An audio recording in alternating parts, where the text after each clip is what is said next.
Hello everyone, welcome to my YouTube channel. My name is Harjeet Kaur. हम discuss कर रहे थे Indian polity which is important for UPSC pre cum mains.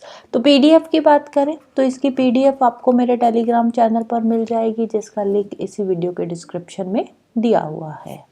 तो आज हम इसमें डिस्कस करेंगे salient features of the constitution.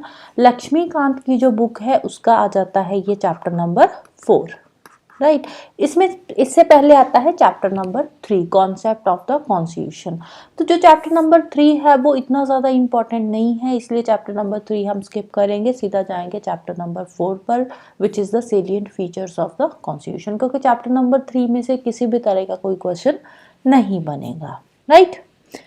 तो फीचर्स से पहले इंट्रोडक्शन देख लेते हैं इंडियन कॉन्स्टिट्यूशन की।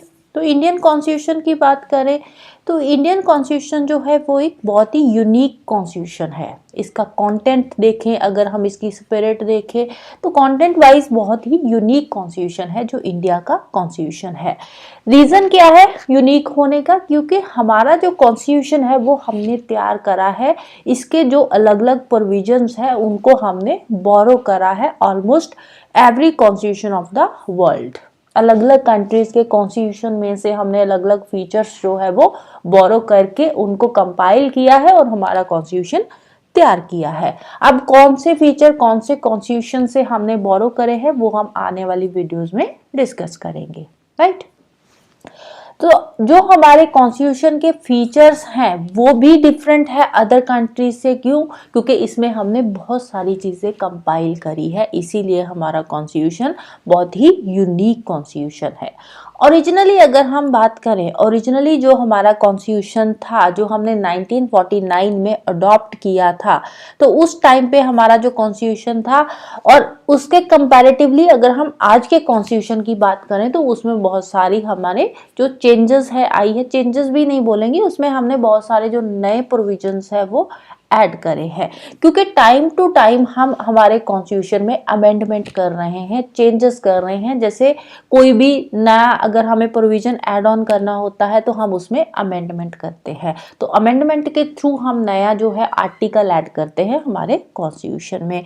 जैसे कि 7th अमेंडमेंट, यहाँ पे कुछ मेजर अमेंडमेंट्स दे रखी है, लाइक 7th हो गई, 42nd 44th amendment, 73rd 74th 97th 101st amendment. तो ये कुछ इंपॉर्टेंट अमेंडमेंट्स है जिनके थ्रू हमने हमारे कॉन्स्टिट्यूशन में चेंजेस करी है। इसके अलावा और भी बहुत सारी अमेंडमेंट्स है जिसमें हमने थोड़े बहुत आर्टिकल्स जो है वो ऐड ऑन किए हैं। इसमें जो 42nd अमेंडमेंट है, जो 42nd अमेंडमेंट एक्ट 1976 आया था, उसको बोलते हैं मिनी कॉन्स्टिट्यूशन। मिनी कॉन्स्टिट्यूशन कौन सी अमेंडमेंट को बोलते हैं? 42nd अमेंडमेंट है जो वो है मिनी कॉन्स्टिट्यूशन। रीजन क्या है? क्योंकि जो 42nd अमेंडमेंट हुई थी उसमें हमने हमारे कॉन्स्टिट्यूशन में काफी सारे जो नए प्रोविजंस थे ऐड ऑन करे थे, अलग अलग पार्ट्स ऐड ऑन करे थे। जो इंपॉर्टेंट चेंजेस थी वो हमने हमारे कॉन्स्टिट्यूशन में करी थी 42nd अमेंडमेंट के थ्रू। उससे पहले 1973 के अंदर एक केशव नंदा भारती केस आया था, क्योंकि जो 42nd अमेंडमेंट है ये 76 में हुई थी, तो उससे पहले 1973 के अंदर एक केस आया था केशव नंदा भारती केस। अब ये जो केस था इसको देखते हुए सुप्रीम कोर्ट ने एक रूलिंग दी थी, एक जजमेंट पास करी थी, जिसमें सुप्रीम कोर्ट ने बोला था कि जो अमेंडमेंट हो रही है हमारे कॉन्स्टिट्यूशन में अंडर आर्टिकल 368, तो इस अमेंडमेंट में हम हमारे कॉन्स्टिट्यूशन का जो बेसिक स्ट्रक्चर है उसको हम ऑल्टर नहीं कर सकते, राइट। अमेंडमेंट कर सकते हैं, कॉन्स्टिट्यूशन में चेंजेस कर सकते हैं, नए प्रोविजंस ऐड ऑन कर सकते हैं, लेकिन उसके साथ साथ हमें हमारे कॉन्स्टिट्यूशन का जो बेसिक स्ट्रक्चर है उसको भी फॉलो करना है, उसमें चेंजेस नहीं करनी है। बेसिक स्ट्रक्चर को किसी भी तरह से हमें ऑल्टर नहीं करना है। तो आर्टिकल 368 के अंडर जो अमेंडमेंट होगी उसमें हम नए प्रोविजंस ऐड कर सकते हैं, नए आर्टिकल्स ऐड कर सकते हैं without altering the basic structure of the constitution, right. Features में सबसे पहला फीचर आता है लेंथिएस्ट रिटन कॉन्स्टिट्यूशन। अब जो कॉन्स्टिट्यूशन होता है, एक होता है रिटन, दूसरा होता है unwritten. Written like American constitution, जैसे अमेरिकन कॉन्स्टिट्यूशन जो है वो रिटन कॉन्स्टिट्यूशन है। अनरिटन में देखें तो ब्रिटिश कॉन्स्टिट्यूशन हो गया, जो ब्रिटिश कॉन्स्टिट्यूशन है वो अनरिटन है, ओरल है, राइट। तो इंडिया का जो कॉन्स्टिट्यूशन है lengthiest of all the written constitution of the world, world के जितने भी रिटन कॉन्स्टिट्यूशन है उनमें से सबसे जो लेंथीएस्ट कॉन्स्टिट्यूशन है वो है इंडिया का कॉन्स्टिट्यूशन। हमारा जो कॉन्स्टिट्यूशन है बहुत ही कॉम्प्रिहेंसिव, इलेबोरेटेड और डिटेल्ड डॉक्यूमेंट है जो हमने तैयार किया है, राइट। अब ओरिजिनली जो हमारा कॉन्स्टिट्यूशन था जो हमने 1949 में बनाकर तैयार किया था ओरिजिनल कॉन्स्टिट्यूशन, उसमें क्या क्या था, उसमें एक तो था प्रियम्बल, प्रियम्बल का एक पूरा का पूरा चैप्टर है आगे जो हम देखेंगे। तो प्रियम्बल इसमें था 395 आर्टिकल्स है। प्रियम्बल एक तरह की इंट्रोडक्शन है हमारे कॉन्स्टिट्यूशन की, राइट। 395 इसमें आर्टिकल्स थे। इन आर्टिकल्स को 22 पार्ट्स में डिवाइड किया हुआ था और 8 शेड्यूल्स थे जब हमने हमारा कॉन्स्टिट्यूशन अडॉप्ट किया था 1949 के अंदर। उसके बाद एट प्रेजेंट अगर हम बात करें तो आज की डेट में हमारे कॉन्स्टिट्यूशन में प्रेम्बल है, आर्टिकल्स जो है वो अराउंड 470 आर्टिकल्स है। अब अगर आप गूगल सर्च करोगे तो गूगल पे कई जगह पे आते हैं 448 आर्टिकल्स। अब देखो 448 आर्टिकल्स कई जगह पे दे रखे हैं, कई जगह पे 470 आर्टिकल्स है। 470 आर्टिकल्स कैसे बनते हैं, क्योंकि ये जो आर्टिकल्स है ना इनके भी आगे सब पार्ट्स आ जाते हैं। जैसे आर्टिकल 21 हो गया, आर्टिकल 21A हो गया, तो ये दो अलग अलग अगर हम काउंट करेंगे तो जो आर्टिकल्स बनते हैं 470 आर्टिकल्स बनते हैं। और ये जो 470 आर्टिकल्स है इनको आगे डिवाइड किया गया है 25 पार्ट्स में और 12 शेड्यूल्स है, राइट। एट प्रेजेंट प्रियम्बल है 470 आर्टिकल्स है divided into 25 parts and 12 schedules है, राइट। ओरिजिनली 8 थे, अब हो चुके हैं 12 शेड्यूल्स। शेड्यूल्स कौन कौन से हैं ये भी हम डिटेल में देखेंगे। अब 1959 के बाद 51 से लेकर अगर हम बात करें तो अलग अलग अमेंडमेंट्स हुई, कुछ पार्ट्स डिलीट हुए, कुछ पार्ट्स ऐड ऑन हुए। जैसे कि अगर हम बात करें 1951 से अब तक की तो अराउंड 20 आर्टिकल्स ऐसे हैं जो डिलीट किए गए हैं और एक पार्ट भी डिलीट किया गया है हमारे कॉन्स्टिट्यूशन में से। कौन सा पार्ट डिलीट किया गया है, पार्ट 7 डिलीट किया गया है जो डील करता था आर्टिकल 238 से, राइट। तो आर्टिकल 238 पार्ट 7 जो है ये हमारे कॉन्स्टिट्यूशन से डिलीट किया गया है। अब ये जो पार्ट था ये किससे डील करता था, ये डील करता था प्रिंसली स्टेट्स के एडमिनिस्ट्रेशन से रिलेटेड। अब उस टाइम पे प्रिंसली स्टेट्स हुआ करती थी, तो ये जो प्रिंसली स्टेट्स है ये कहाँ मेंशन है, शेड्यूल 1 के पार्ट बी जो स्टेट्स है, शेड्यूल 1 के अंदर जो पार्ट बी स्टेट्स आती है उसमें जो प्रिंसली स्टेट्स है उनकी एडमिनिस्ट्रेशन से रिलेटेड ये पार्ट था जिसमें आता था आर्टिकल 238। तो आर्टिकल भी डिलीट हो चुका है और पार्ट भी डिलीट हो चुका है। इसके अलावा अराउंड 95 आर्टिकल्स जो है वो एड ऑन किए गए हैं सिंस 1951 और 4 पार्ट्स। अब देखो यहाँ पे एक पार्ट जो है हमने डिलीट किया है, पार्ट 7 डिलीट किया है। तो ओरिजिनली 21 पार्ट्स थे, पार्ट 7 हमने डिलीट कर दिया तो 21 पार्ट्स रह गए थे और इन 21 पार्ट्स में से हमने 4 नए पार्ट्स ऐड किए तो टोटल हो गए 25 पार्ट्स। कौन कौन से ऐड करे हैं, 6A, 9A, 9B और 14A पार्ट। तो ये 4 पार्ट्स हमने ऐड करे हैं और 4 शेड्यूल्स ऐड करे हैं 9, 10, 11 and 12, right. No other constitution in the world has so many articles and schedules. India के अलावा और वर्ल्ड में कोई भी ऐसा कॉन्स्टिट्यूशन नहीं है जिसमें इतने सारे आर्टिकल्स और इतने सारे शेड्यूल्स हो, राइट। अब हमारा जो कॉन्स्टिट्यूशन है बहुत ही लेंथीएस्ट कॉन्स्टिट्यूशन है वर्ल्ड का, जो है लेंथीएस्ट कॉन्स्टिट्यूशन है, लेंथीएस्ट रिटन कॉन्स्टिट्यूशन है। अब इतना लेंथी होने का रीजन क्या है, यहाँ पे कुछ रीजंस दे रखे हैं। फर्स्ट है जियोग्राफिकल फैक्टर्स। जियोग्राफिकल फैक्टर्स की बात करें तो इंडिया की जियोग्राफी अलग अलग है। इंडिया में आपको माउंटेन्स भी मिल जाएंगे, प्लेन एरिया भी मिल जाएगा, प्लेट्यूज भी मिल जाएंगे, डेजर्ट भी मिल जाएगा। और रिसोर्सेज की बात करें तो किसी जगह पे रिसोर्सेज अवेलेबल हैं, किसी जगह पे रिसोर्सेज अवेलेबल नहीं है। तो उसके अकॉर्डिंग जियोग्राफिकल फैक्टर्स के अकॉर्डिंग अलग अलग प्रोविजंस हमारे कॉन्स्टिट्यूशन में ऐड किए गए हैं। कुछ स्टेट्स ऐसी है जहाँ पे रिसोर्सेज इतने ज़्यादा नहीं है तो उनको कुछ स्पेशल प्रोविजंस दे रखे हैं। तो इसकी वजह से जो हमारा कॉन्स्टिट्यूशन है वो लेंथी कॉन्स्टिट्यूशन है। Vastness of the country, diversity बहुत ज़्यादा है, अलग अलग रिलीजन के लोग रहते हैं, अलग अलग कल्चर है, लैंग्वेज अलग है, तो जिसकी वजह से हमारा जो कॉन्स्टिट्यूशन है वो एलिफेंटाइज साइज का बन चुका है।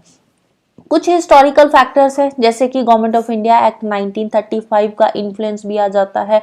गवर्नमेंट ऑफ इंडिया एक्ट 1935 जो था वो अपने आप में बहुत ही बल्कि एक्ट था, जिसकी वजह से भी, क्योंकि हमने उसको भी इंक्लूड किया है, उसके में से भी कुछ प्रोविजंस जो है वो हमने ऐड किए हैं हमारे कॉन्स्टिट्यूशन में, तो वो भी एक रीज़न है। इंडिया के अंदर सेंटर स्टेट दोनों के लिए एक सिंगल ही कॉन्स्टिट्यूशन है। हमारे कॉन्स्टिट्यूशन में सेंटर से रिलेटेड प्रोविजंस भी दे रखे हैं और स्टेट से रिलेटेड प्रोविजंस भी दे रखे हैं। ये भी एक रीज़न है लेंथी होने का। जब हम आगे चलकर पढ़ेंगे उसमें यूनियन एग्जीक्यूटिव भी आता है, स्टेट एग्जीक्यूटिव भी आता है, तो दोनों को हम अलग अलग पढ़ते हैं, तो ये भी एक रीज़न है लेंथी होने का। Dominance of legal luminaries in the constituent assembly, जो हमारी असेंबली थी, असेंबली में बहुत सारे पॉलिटिकल लीडर्स थे, बहुत सारे लीगल एडवाइजर्स भी थे, वो भी एक रीज़न था, क्योंकि उन्होंने जो पॉलिटिकल एडवाइजर्स थे या फिर लीगल एडवाइजर्स थे तो उनका डोमिनेंस रहा है, उनका इफेक्ट देखने को मिलता है, वो भी एक रीज़न है कॉन्स्टिट्यूशन के लेंथी होने का, राइट। हमारे कॉन्स्टिट्यूशन में गवर्नेंस के साथ साथ एडमिनिस्ट्रेटिव प्रोविजंस भी दे रखे हैं, उसके साथ साथ लेजिस्लेशन से रिलेटेड कुछ पॉलिटिकल कन्वेंशंस भी यहाँ पे मेंशन्ड है। ये भी एक रीज़न है लेंथी कॉन्स्टिट्यूशन होने का, राइट। 2019 तक की बात करें तो 2019 तक जो हमारी जम्मू एंड कश्मीर स्टेट थी उसके लिए एक स्पेशल प्रोविजन था, एक उसको स्पेशल स्टेटस दे रखा था जम्मू एंड कश्मीर को, लेकिन 2019 में ये जो स्पेशल स्टेटस दे रखा था उसको खत्म कर दिया गया था। अब ये जो स्पेशल स्टेटस दिया गया था जम्मू कश्मीर को, ये दिया गया था by the virtue of article 370 of the constitution of India. तो जम्मू कश्मीर को जो स्पेशल स्टेटस मिला था वो कौन से आर्टिकल के अंडर मिला था? आर्टिकल 370 के अंडर ये स्पेशल स्टेटस दिया गया था। लेकिन 2019 में एक ऑर्डर पास हुआ, प्रेसिडेंशियल ऑर्डर, जिसको नाम दिया गया the constitution application to Jammu and Kashmir order 2019। तो ये वाला जो ऑर्डर पास हुआ था प्रेसिडेंशियल ऑर्डर, इसके साथ साथ जम्मू कश्मीर का जो स्पेशल स्टेटस था उसको भी अबॉलिश कर दिया गया, राइट। तो 2019 तक जम्मू कश्मीर को स्पेशल स्टेटस दिया गया था अंडर आर्टिकल 370। उसके बाद 2019 में जो ऑर्डर पास हुआ उसके बाद ये जो स्पेशल स्टेटस था इसको अबॉलिश कर दिया गया, राइट। तो अब ये जो ऑर्डर था, उससे पहले जब इसको स्पेशल स्टेटस दिया गया था उस टाइम पे भी ऑर्डर पास हुआ था। उस ऑर्डर का नाम क्या था? उसका नाम था the constitution application to Jammu and Kashmir order 1954, जिसके थ्रू जम्मू कश्मीर को स्पेशल स्टेटस दिया गया था अंडर आर्टिकल 370, राइट। तो अब 2019 में जम्मू कश्मीर जो है उसको स्पेशल स्टेटस उसका हटा दिया गया, अबॉलिश कर दिया गया। तो उसके बाद जो हमारे इंडियन कॉन्स्टिट्यूशन के जो प्रोविजंस है वो जम्मू कश्मीर के लिए भी एप्लीकेबल हो जाएंगे, हो चुके हैं, इवन के है ना, हो जाएंगे क्या, हो चुके हैं। तो अब जो जम्मू एंड कश्मीर था 2019 में ऑर्डर पास होने के बाद स्पेशल स्टेटस अबॉलिश हो गया और जितने भी हमारे कॉन्स्टिट्यूशन के प्रोविजंस है वो जम्मू कश्मीर के लिए एप्लीकेबल हो गए। और उसके बाद जम्मू कश्मीर रीऑर्गेनाइजेशन एक्ट 2019 पास हुआ, जिसके थ्रू जो जम्मू कश्मीर था उसको बाइफरकेट कर दिया गया। दो यूनियन टेरिटरीज में जम्मू कश्मीर को बाइफरकेट किया गया, एक बन गई union territory of Jammu and Kashmir और दूसरी बन गई union territory of Ladakh, right. तो दोनों को अब स्टेट की जगह यूनियन टेरिटरी का स्टेटस दे दिया गया है, right. So that's all for today, hope you like this video, thank you, bye bye, have a nice day. Feature क्या है? Drawn from various sources. हमारा जो कॉन्स्टिट्यूशन है वो अलग अलग सोर्सेस से उसके जो प्रोविजंस है वो हमने बोरो किए हुए हैं, राइट।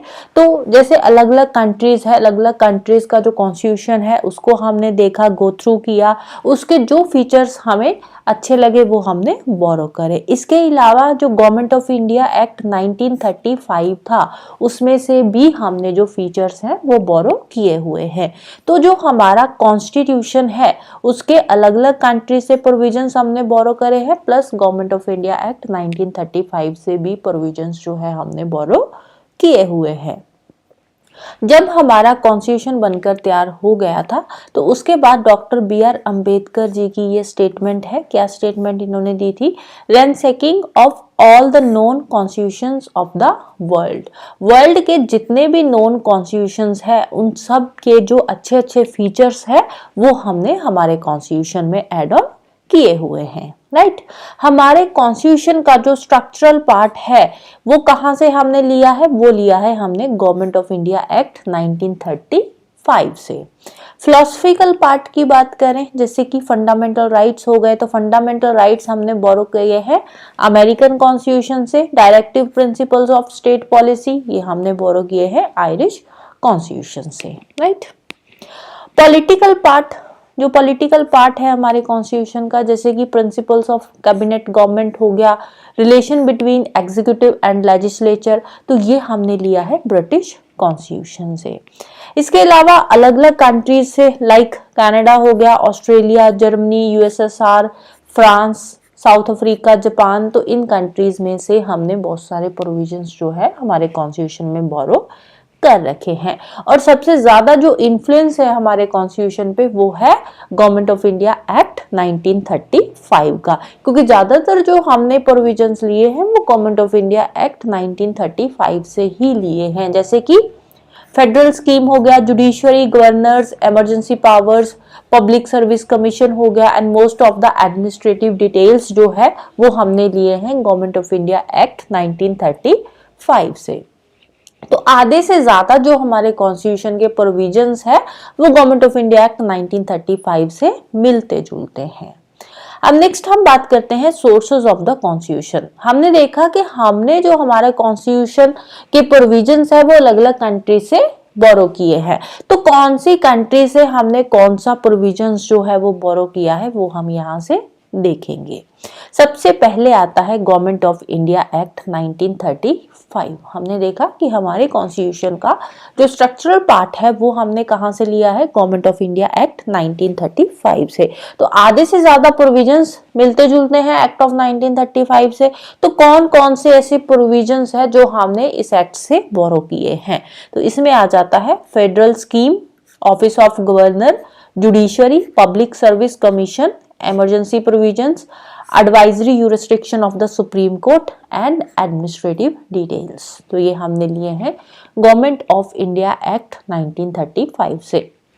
तो अब ये वाला जो सोर्सेज वाला टॉपिक है ना ये मोस्ट इंपॉर्टेंट है, यहाँ से डायरेक्ट क्वेश्चन बनता है यूपीएससी में भी और वनडे एग्जाम में भी। राइट, तो इसको आप किसी भी तरीके से कोई स्टोरी बनाकर याद कर सकते हो या कोई अपनी निमोनिक टेक्निक यूज करके आप इसको याद कर सकते हो, लेकिन ये इंपॉर्टेंट है, याद करना ही है।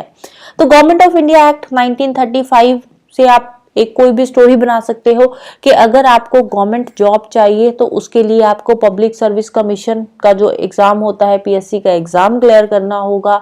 तो अगर आपका एक बार एग्जाम क्लियर हो गया तो उस केस में कोई भी इमरजेंसी आती है तो आपके पास आप जुडिशरी से हेल्प ले सकते हो, आपके पास सुप्रीम कोर्ट की एडवाइजरी यूरिस्डिक्शन आ जाएगी, आप गवर्नर के पास भी जा सकते हो। तो इस तरह से आप कोई भी एक स्टोरी बनाकर उसको याद कर सकते हो। सेकेंड है ब्रिटिश कॉन्स्टिट्यूशन। ब्रिटिश कॉन्स्टिट्यूशन से हमने कौन कौन से प्रोविजंस लिए हैं? Parliamentary government, rule of law, legislative procedure, single citizenship, cabinet system, prerogative rights, parliamentary privileges and bicameralism. तो ब्रिटिश कॉन्स्टिट्यूशन से हमने लिए हैं पार्ले बिस्किट। क्या लिए हैं? पार्ले बिस्किट। तो parliamentary government PA, rule of law R आ जाएगी, पार, ले, लेजिस्लेटिव प्रोसीजर, ले से लेजिस्लेटिव प्रोसीजर आ गया। राइट, तो पार्ले बिस्किट, L आप यहाँ पे कैपिटल कर सकते हो। राइट, PA पार्लियामेंट्री, R से rule of law, legislative procedure LE। Right, तो पार्ले बिस्किट। तो बिस्किट में बाइकैमरलिज्म आ गया, बाइकैमरलिज्म से BI आ जाएगा, BIS ले लोगे बाइकैमरलिज्म से, बिस्किट कैबिनेट सिस्टम ले लो। ठीक है, उसके बाद रिट्स और सिंगल सिटीजनशिप इसके साथ आप मिक्स कर सकते हो बिस्किट्स के साथ, और साथ में आ जाएगा parliamentary privileges. Right, US constitution से कौन कौन से प्रोविजंस लिए हैं? Fundamental rights, independent posts of judiciary, judicial review, impeachment of the president, removal of Supreme Court and High Court judges and post of vice president. US constitution से हमने fundamental rights बोरो किए हैं। तो यूएस जो है powerful country है, तो fundamental rights हमने वहां से लिए हैं। फंडामेंटल राइट्स जो है वो हमें भी पावर देते हैं, तो इस तरह से आप इसको कनेक्ट कर सकते हो। जुडिशरी इंडिपेंडेंस है, यूएस जो है डेवलप्ड कंट्री है, वहां के लोग इंडिपेंडेंट होते हैं, इंडिपेंडेंट रहते हैं, तो वहां से independence of judiciary, judicial review लिया है। और यहाँ पे 3 आते हैं रिमूवल्स, एक तो प्रेसिडेंट का जिसको हम इम्पीचमेंट बोलते हैं, सुप्रीम कोर्ट और हाई कोर्ट के जजेस का रिमूवल जो हमने यूएस कॉन्स्टिट्यूशन से लिया है। और नेक्स्ट आ जाता है पोस्ट ऑफ वाइस प्रेसिडेंट, ये भी यूएस कॉन्स्टिट्यूशन से हमने बोरो किया है। नेक्स्ट है आयरिश कॉन्स्टिट्यूशन। आयरिश कॉन्स्टिट्यूशन से हमने लिए है DPSP, directive principles of state policy and nomination of the members of Rajya Sabha and the method of the election of president. तो आयरिश कॉन्स्टिट्यूशन से आए हैं डॉक्टर साहब। कौन आया है? डॉक्टर साहब। डी से डीपीएसपी, आर से राज्यसभा के मेंबर्स की नॉमिनेशन। अब डॉक्टर है तो इनको नहीं पता है कि प्रेसिडेंट के इलेक्शन का मेथड क्या होता है, तो डॉक्टर साहब को प्रेसिडेंट के इलेक्शन का मेथड नहीं पता है, एक आयरिश डॉक्टर है। तो इस तरह से आप इसको कनेक्ट कर सकते हो। नेक्स्ट है कनेडियन कॉन्स्टिट्यूशन। कनेडियन कॉन्स्टिट्यूशन से federation with a strong centre, wasting of residuary powers in the centre and appointment of state governors by the centre. तो कनेडियन से हमें पता चला कि सेंटर स्ट्रांग होना चाहिए। सी से कनेडियन, सी से सेंटर, सेंटर को स्ट्रांग बनाया है हमने कनेडियन कॉन्स्टिट्यूशन से प्रोविजन लेकर, federation with a strong centre. और रेजिड्यूरी पावर्स सेंटर को दे दी है, सेंटर स्ट्रांग है, रेजिड्यूरी पावर्स भी उनको दे दी है। और जो स्टेट गवर्नर्स की अपॉइंटमेंट है वो भी सेंटर करेगा। तो सेंटर से रिलेटेड जो प्रोविजंस है वो कनेडियन कॉन्स्टिट्यूशन से लिए हैं, सी से कनाडा एंड सी से सेंटर, राइट। स्ट्रॉन्ग सेंटर होगा, सेंटर को रेजिड्यूरी पावर्स दे दी है, सेंटर को पावर दी है कि स्टेट गवर्नर को अपॉइंटमेंट करेगा। नेक्स्ट है ऑस्ट्रेलियन कॉन्स्टिट्यूशन। ऑस्ट्रेलियन कॉन्स्टिट्यूशन से हमने बोरो करी है concurrent list. Concurrent list, freedom of trade, commerce and intercourse and joint sitting of the 2 houses of parliament। अब ऑस्ट्रेलिया के साथ हम मिले, ज्वाइंट हो गए, ऑस्ट्रेलिया के साथ ज्वाइंट से आप ज्वाइंट सिटिंग ले सकते हो। अब जब हमने ऑस्ट्रेलिया को ज्वाइन किया तो हमने बोला कि हम फ्रीली ट्रेड करेंगे, राइट। तो concurrent list and freedom of trade, commerce, intercourse and joint setting of the 2 houses of the parliament, ये कहां से लिया है? ऑस्ट्रेलिया से। नेक्स्ट है Weimar constitution of Germany. Germany से, अब जहां पे जर्मनी का नाम आता है दिमाग में बात आती है हिटलर की। अब जहां पे हिटलर आ गया, हिटलर लड़ाई के लिए फेमस था, तो वहां पे आ जाती है इमरजेंसी। क्या आ जाती है? इमरजेंसी। यहाँ लड़ाई होती है, वहां पे इमरजेंसी आती है।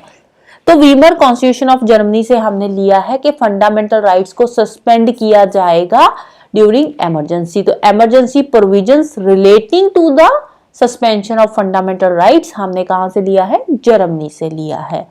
नेक्स्ट है सोवियत कॉन्स्टिट्यूशन, यूएसएसआर, जिसको हम रशिया भी बोलते हैं। तो रशिया से हमने बोरो करी है फंडामेंटल ड्यूटीज, जो हमारी फंडामेंटल ड्यूटीज है, कहां से बोरो करी है? रशिया से करी है। And the ideal of justice in the preamble, preamble में जो जस्टिस का आइडियल है वो भी हमने रशिया से लिया है। Social, economic and political justice जो दे रखा है, राइट। नेक्स्ट है French constitution. French constitution, Republic and the ideals of liberty, equality and fraternity. Liberty, equality and fraternity, ये 3 वर्ड्स हमने कहां से लिए हैं? फ्रेंच कॉन्स्टिट्यूशन से। एंड रिपब्लिक जो है ये भी फ्रेंच कॉन्स्टिट्यूशन से लिया गया है।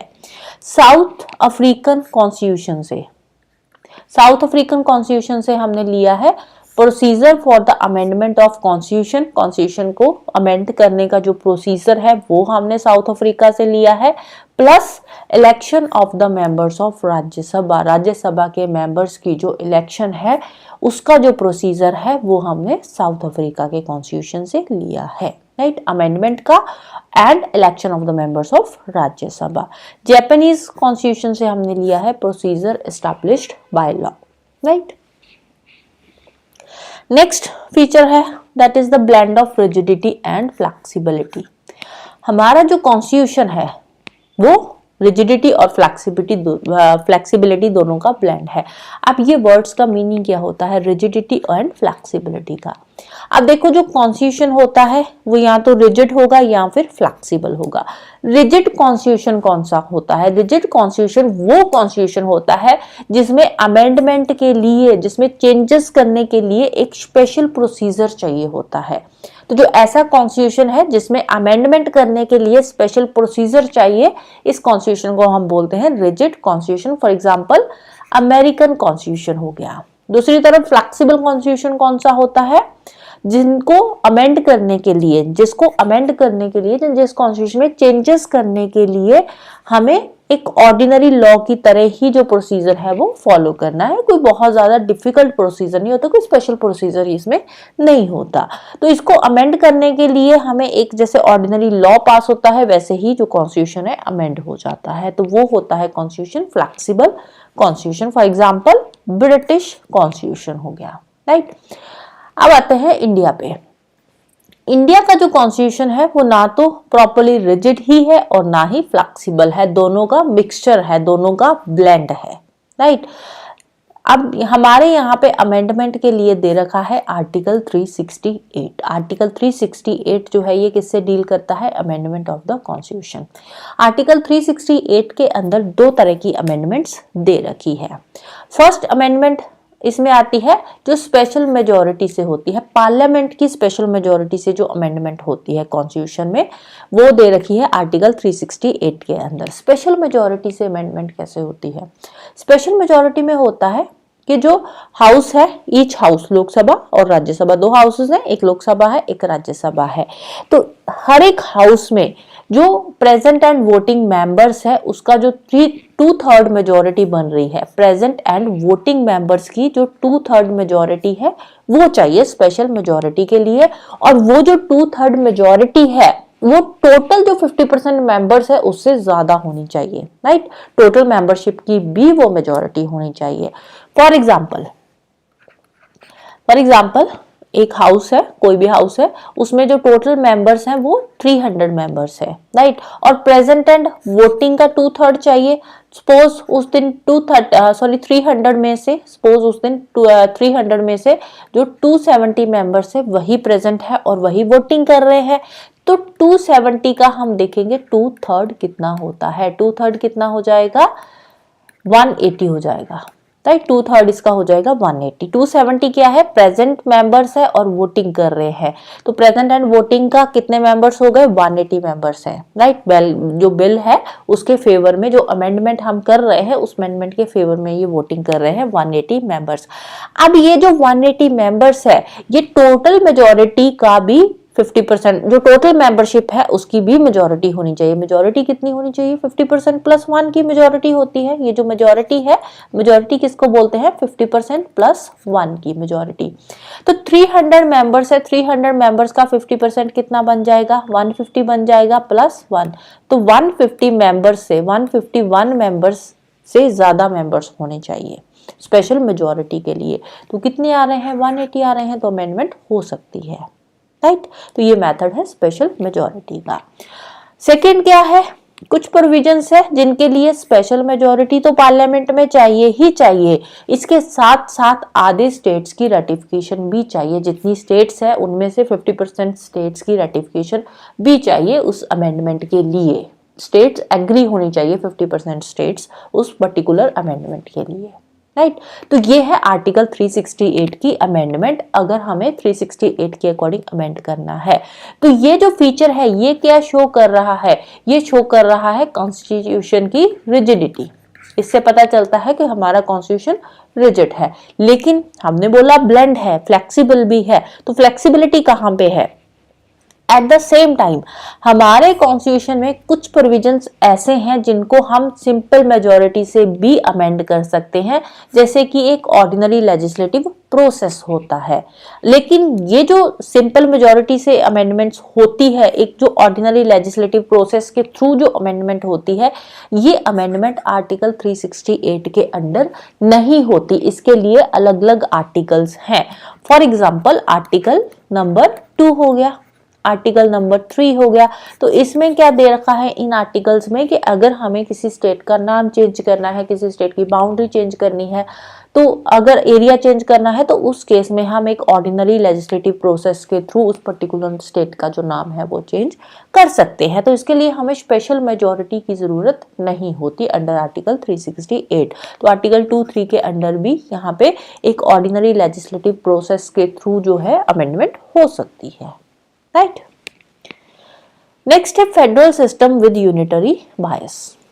अब जो कॉन्स्टिट्यूशन होता है, इंडिया के कॉन्स्टिट्यूशन की बात करें तो इंडिया का कॉन्स्टिट्यूशन जो है ये फेडरल सिस्टम ऑफ गवर्नमेंट भी स्टैब्लिश करता है। फेडरल कैसे है, अब देखो हमारा कॉन्स्टिट्यूशन फेडरल भी है एंड यूनिटरी भी है। फेडरल कैसे है, जैसे कि इंडिया में 2 गवर्नमेंट्स है, एक सेंट्रल लेवल पे गवर्नमेंट है, दूसरी स्टेट लेवल पे गवर्नमेंट है। तो फेडरल सिस्टम है। फेडरल सिस्टम में क्या होता है, फेडरल सिस्टम में ट्रांसफर ऑफ पावर्स होती है, पावर्स स्टेट्स को भी दी होती है, राइट। तो इंडिया का फेडरल सिस्टम कैसे है, 2 गवर्नमेंट्स है, सेंट्रल लेवल पे अलग गवर्नमेंट है, स्टेट लेवल पे अलग गवर्नमेंट है।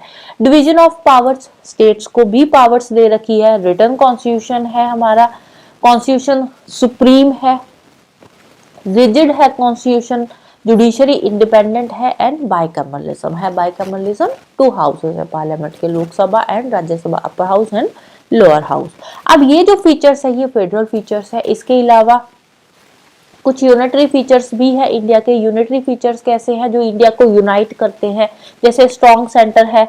अब देखो स्टेट लेवल पे गवर्नमेंट है, लेकिन उसको कंट्रोल कौन कर रहा है, सेंटर कर रहा है। स्ट्रॉन्ग तो सेंटर ही है ना। इन केस जो स्टेट है, स्टेट की प्रॉपरली स्टेट जो है मैनेज नहीं कर पा रही, गवर्नर किसी तरह से स्टेट को मैनेज नहीं कर पा रहा, तो उस केस में उस स्टेट में प्रेसिडेंट रूल भी हम जो है लागू कर सकते हैं। तो सेंटर स्ट्रॉन्ग है, सिंगल कॉन्स्टिट्यूशन है, स्टेट के लिए भी सेम कॉन्स्टिट्यूशन है जो सेंट्रल लेवल पे कॉन्स्टिट्यूशन है, सिंगल सिटीजनशिप है, किसी अलग स्टेट की सिटीजनशिप लेने की जरूरत नहीं पड़ती, सिर्फ एक ही सिटीजन होती है, that is Indian citizenship.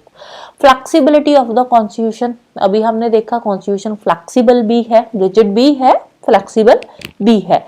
Integrated judiciary, appointment of the state governor by the centre, state level पे जो गवर्नर्स है जो स्टेट को हेड कर रहे हैं उसकी अपॉइंटमेंट तो सेंटर ही कर रहा है ना। ऑल इंडिया सर्विसेज दे रखी है, इमरजेंसी प्रोविजंस दे रखे हैं, in case of emergency state पे जो सेंटर है वो भी कंट्रोल कर सकती है। तो ये सारे फीचर्स जो है ये यूनिटरी फीचर्स है। तो इमरजेंसी के टाइम पे जो इंडिया है वो यूनाइट हो जाता है, सेंटर जो है वो एक्टिव हो जाती है। मोरओवर जो फेडरेशन टर्म है एज इट इज, जो टर्म फेडरेशन है वो हमारे कॉन्स्टिट्यूशन में कहीं पे भी मेंशन नहीं करी हुई, कहीं भी ये वर्ड जो फेडरेशन है ये नहीं लिखा हुआ हमारे कॉन्स्टिट्यूशन के अंदर। आर्टिकल 1 जो है, आर्टिकल 1 में क्या है, आर्टिकल 1 में लिखा हुआ है यूनियन ऑफ स्टेट्स। अब आर्टिकल 1 जो है, आर्टिकल 1 की जो वर्डिंग है यूनियन ऑफ स्टेट्स, इसका मतलब क्या है, इससे 2 चीजें क्लियर होती है। एक तो है कि जो इंडियन फेडरेशन है ये स्टेट्स के एग्रीमेंट से नहीं बना हुआ, ऐसे नहीं है कि स्टेट्स के बीच में कोई एग्रीमेंट साइन हुआ है उसके बाद हमारा जो इंडियन फेडरेशन है वो बना है, ऐसा नहीं है। सेकेंडली है कि कोई भी स्टेट जो है वो इंडिया से अलग नहीं हो सकती। ऐसा नहीं है कि कल को कोई भी एक पर्टिकुलर स्टेट आए और आकर बोले हम अपनी अलग से कंट्री बना रहे हैं, ऐसा पॉसिबल नहीं है। कोई भी जो स्टेट है वो इंडियन फेडरेशन से अलग नहीं हो सकती, राइट। अब यहाँ पे आगे अलग अलग जो थिंकर्स होते हैं, पॉलिटिशियंस होते हैं, उनके अलग अलग व्यू पॉइंट्स है रिगार्डिंग इंडियन कॉन्स्टिट्यूशंस, जैसे कि केसी वेरे हो गया। केसी वेरे की क्या स्टेटमेंट है regarding the Indian constitution, federal in form but unitary in spirit. Form देखे तो फेडरल फॉर्म है लेकिन स्पिरिट जो है वो यूनिटरी है हमारे कॉन्स्टिट्यूशन की, मतलब कि जो इंडियन कॉन्स्टिट्यूशन है वो क्वासी फेडरल है according to K C Wheare. Morris Jones के अकॉर्डिंग जो इंडिया का कॉन्स्टिट्यूशन है वो एक बार्गेनिंग फेडरलिज्म है, ग्रैनविल ऑस्टिन के अकॉर्डिंग जो इंडिया का कॉन्स्टिट्यूशन है वो कोऑपरेटिव फेडरलिज्म है।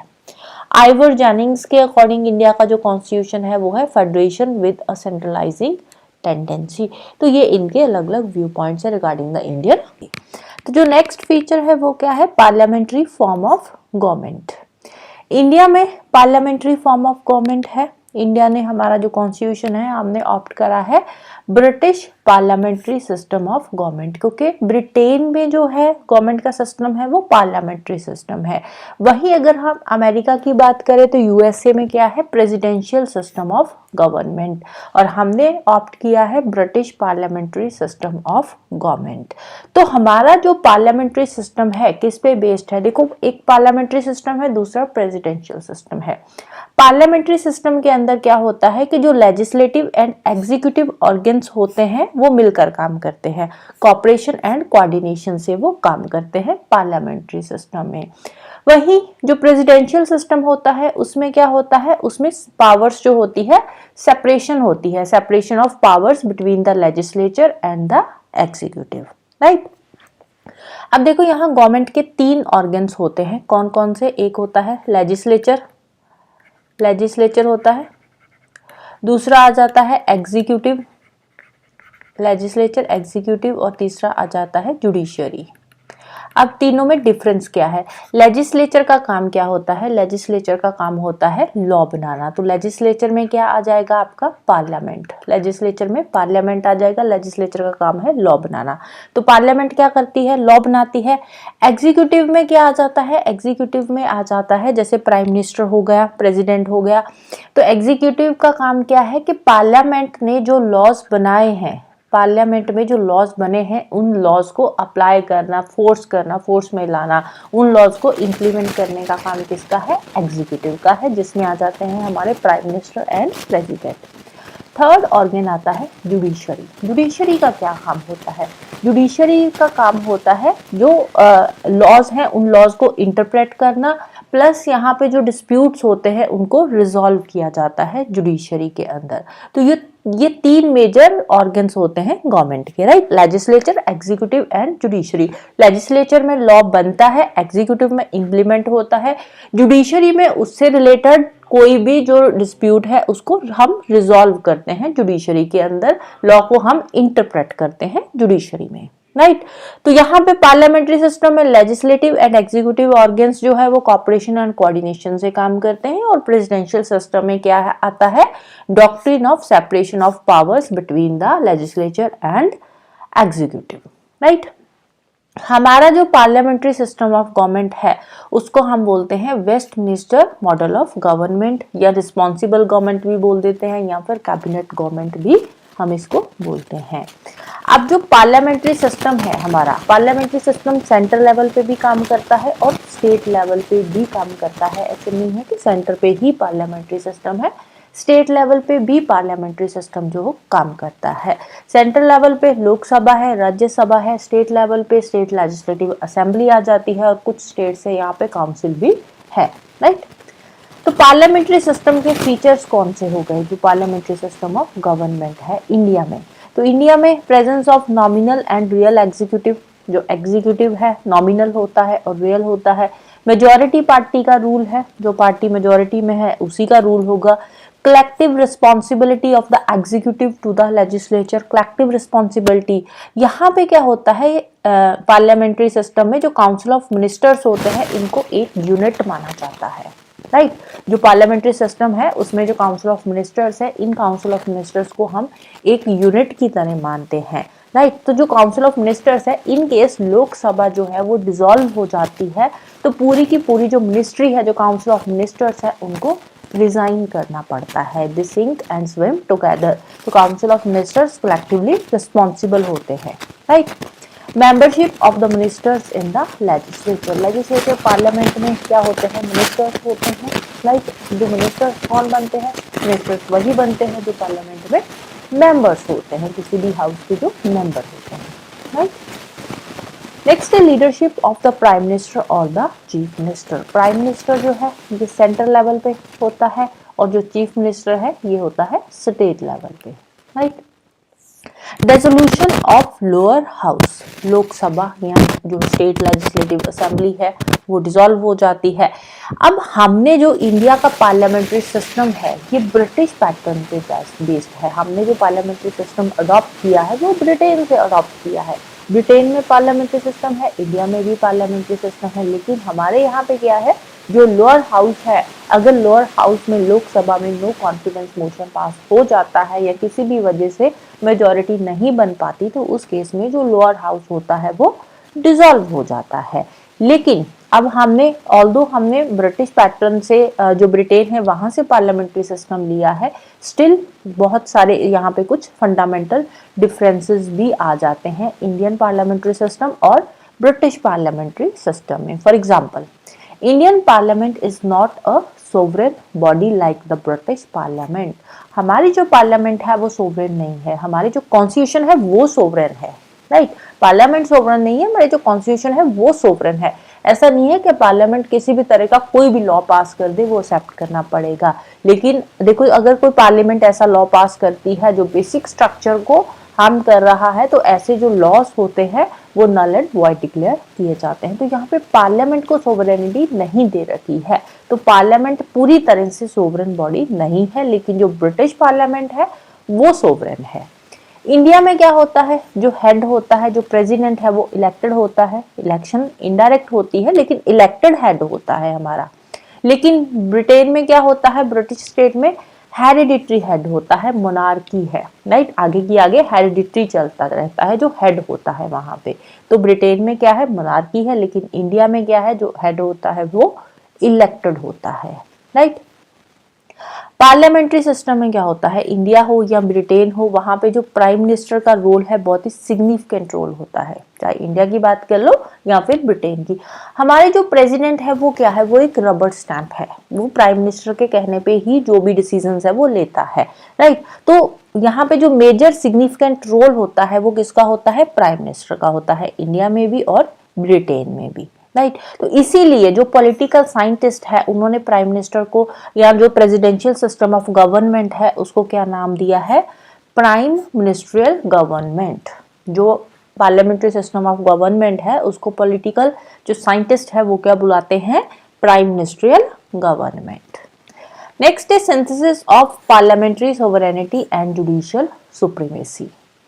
हमारे क्या है, parliamentary sovereignty and judicial supremacy, दोनों को सिंथेसाइज करके दोनों को एसोसिएट किया है और दोनों में से जो प्रोविजंस है वो हमने लिए हैं, राइट। तो कोई भी एक जो है प्रॉपर सिस्टम यहाँ पे नहीं है, दोनों का सिंथेसिस है, यहाँ पे दोनों के जो अच्छे अच्छे फीचर्स है वो हमने अडॉप्ट किए हुए हैं।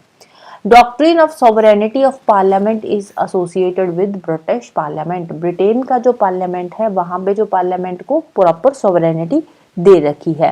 वहीं अगर हम अमेरिका की बात करें, ब्रिटेन में तो पार्लियामेंट सोवरेन है, राइट। अमेरिका की बात करें तो अमेरिका में सुप्रीमेसी किसकी है, जुडिशियरी की, जुडिशियल सुप्रीमेसी है अमेरिका के अंदर। तो अमेरिकन सुप्रीम कोर्ट जो है वो टॉप पे आती है, राइट। ब्रिटेन में पार्लियामेंट की सुप्रीमेसी है, पार्लियामेंट सोवरेन है। अमेरिका में जो सुप्रीम कोर्ट है वो जो है सुप्रीमेसी सुप्रीम कोर्ट की है, जुडिशियरी की सुप्रीमेसी है, राइट।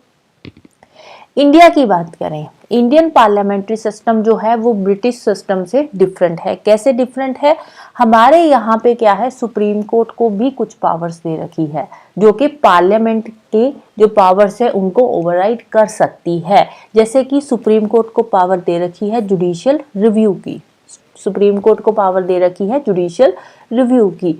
अब सपोज कल को पार्लियामेंट्री जो पार्लियामेंट है वो कोई ऐसा लॉ बना रही है जो हमारे कॉन्स्टिट्यूशन के बेसिक स्ट्रक्चर को ही जो है चेंज कर रहा है, उसको अमेंड कर रहा है, तो ऐसे जो लॉस होंगे उनको जो सुप्रीम कोर्ट है वो नल एंड वॉइड डिक्लेयर कर सकती है जुडिशियल रिव्यू के थ्रू।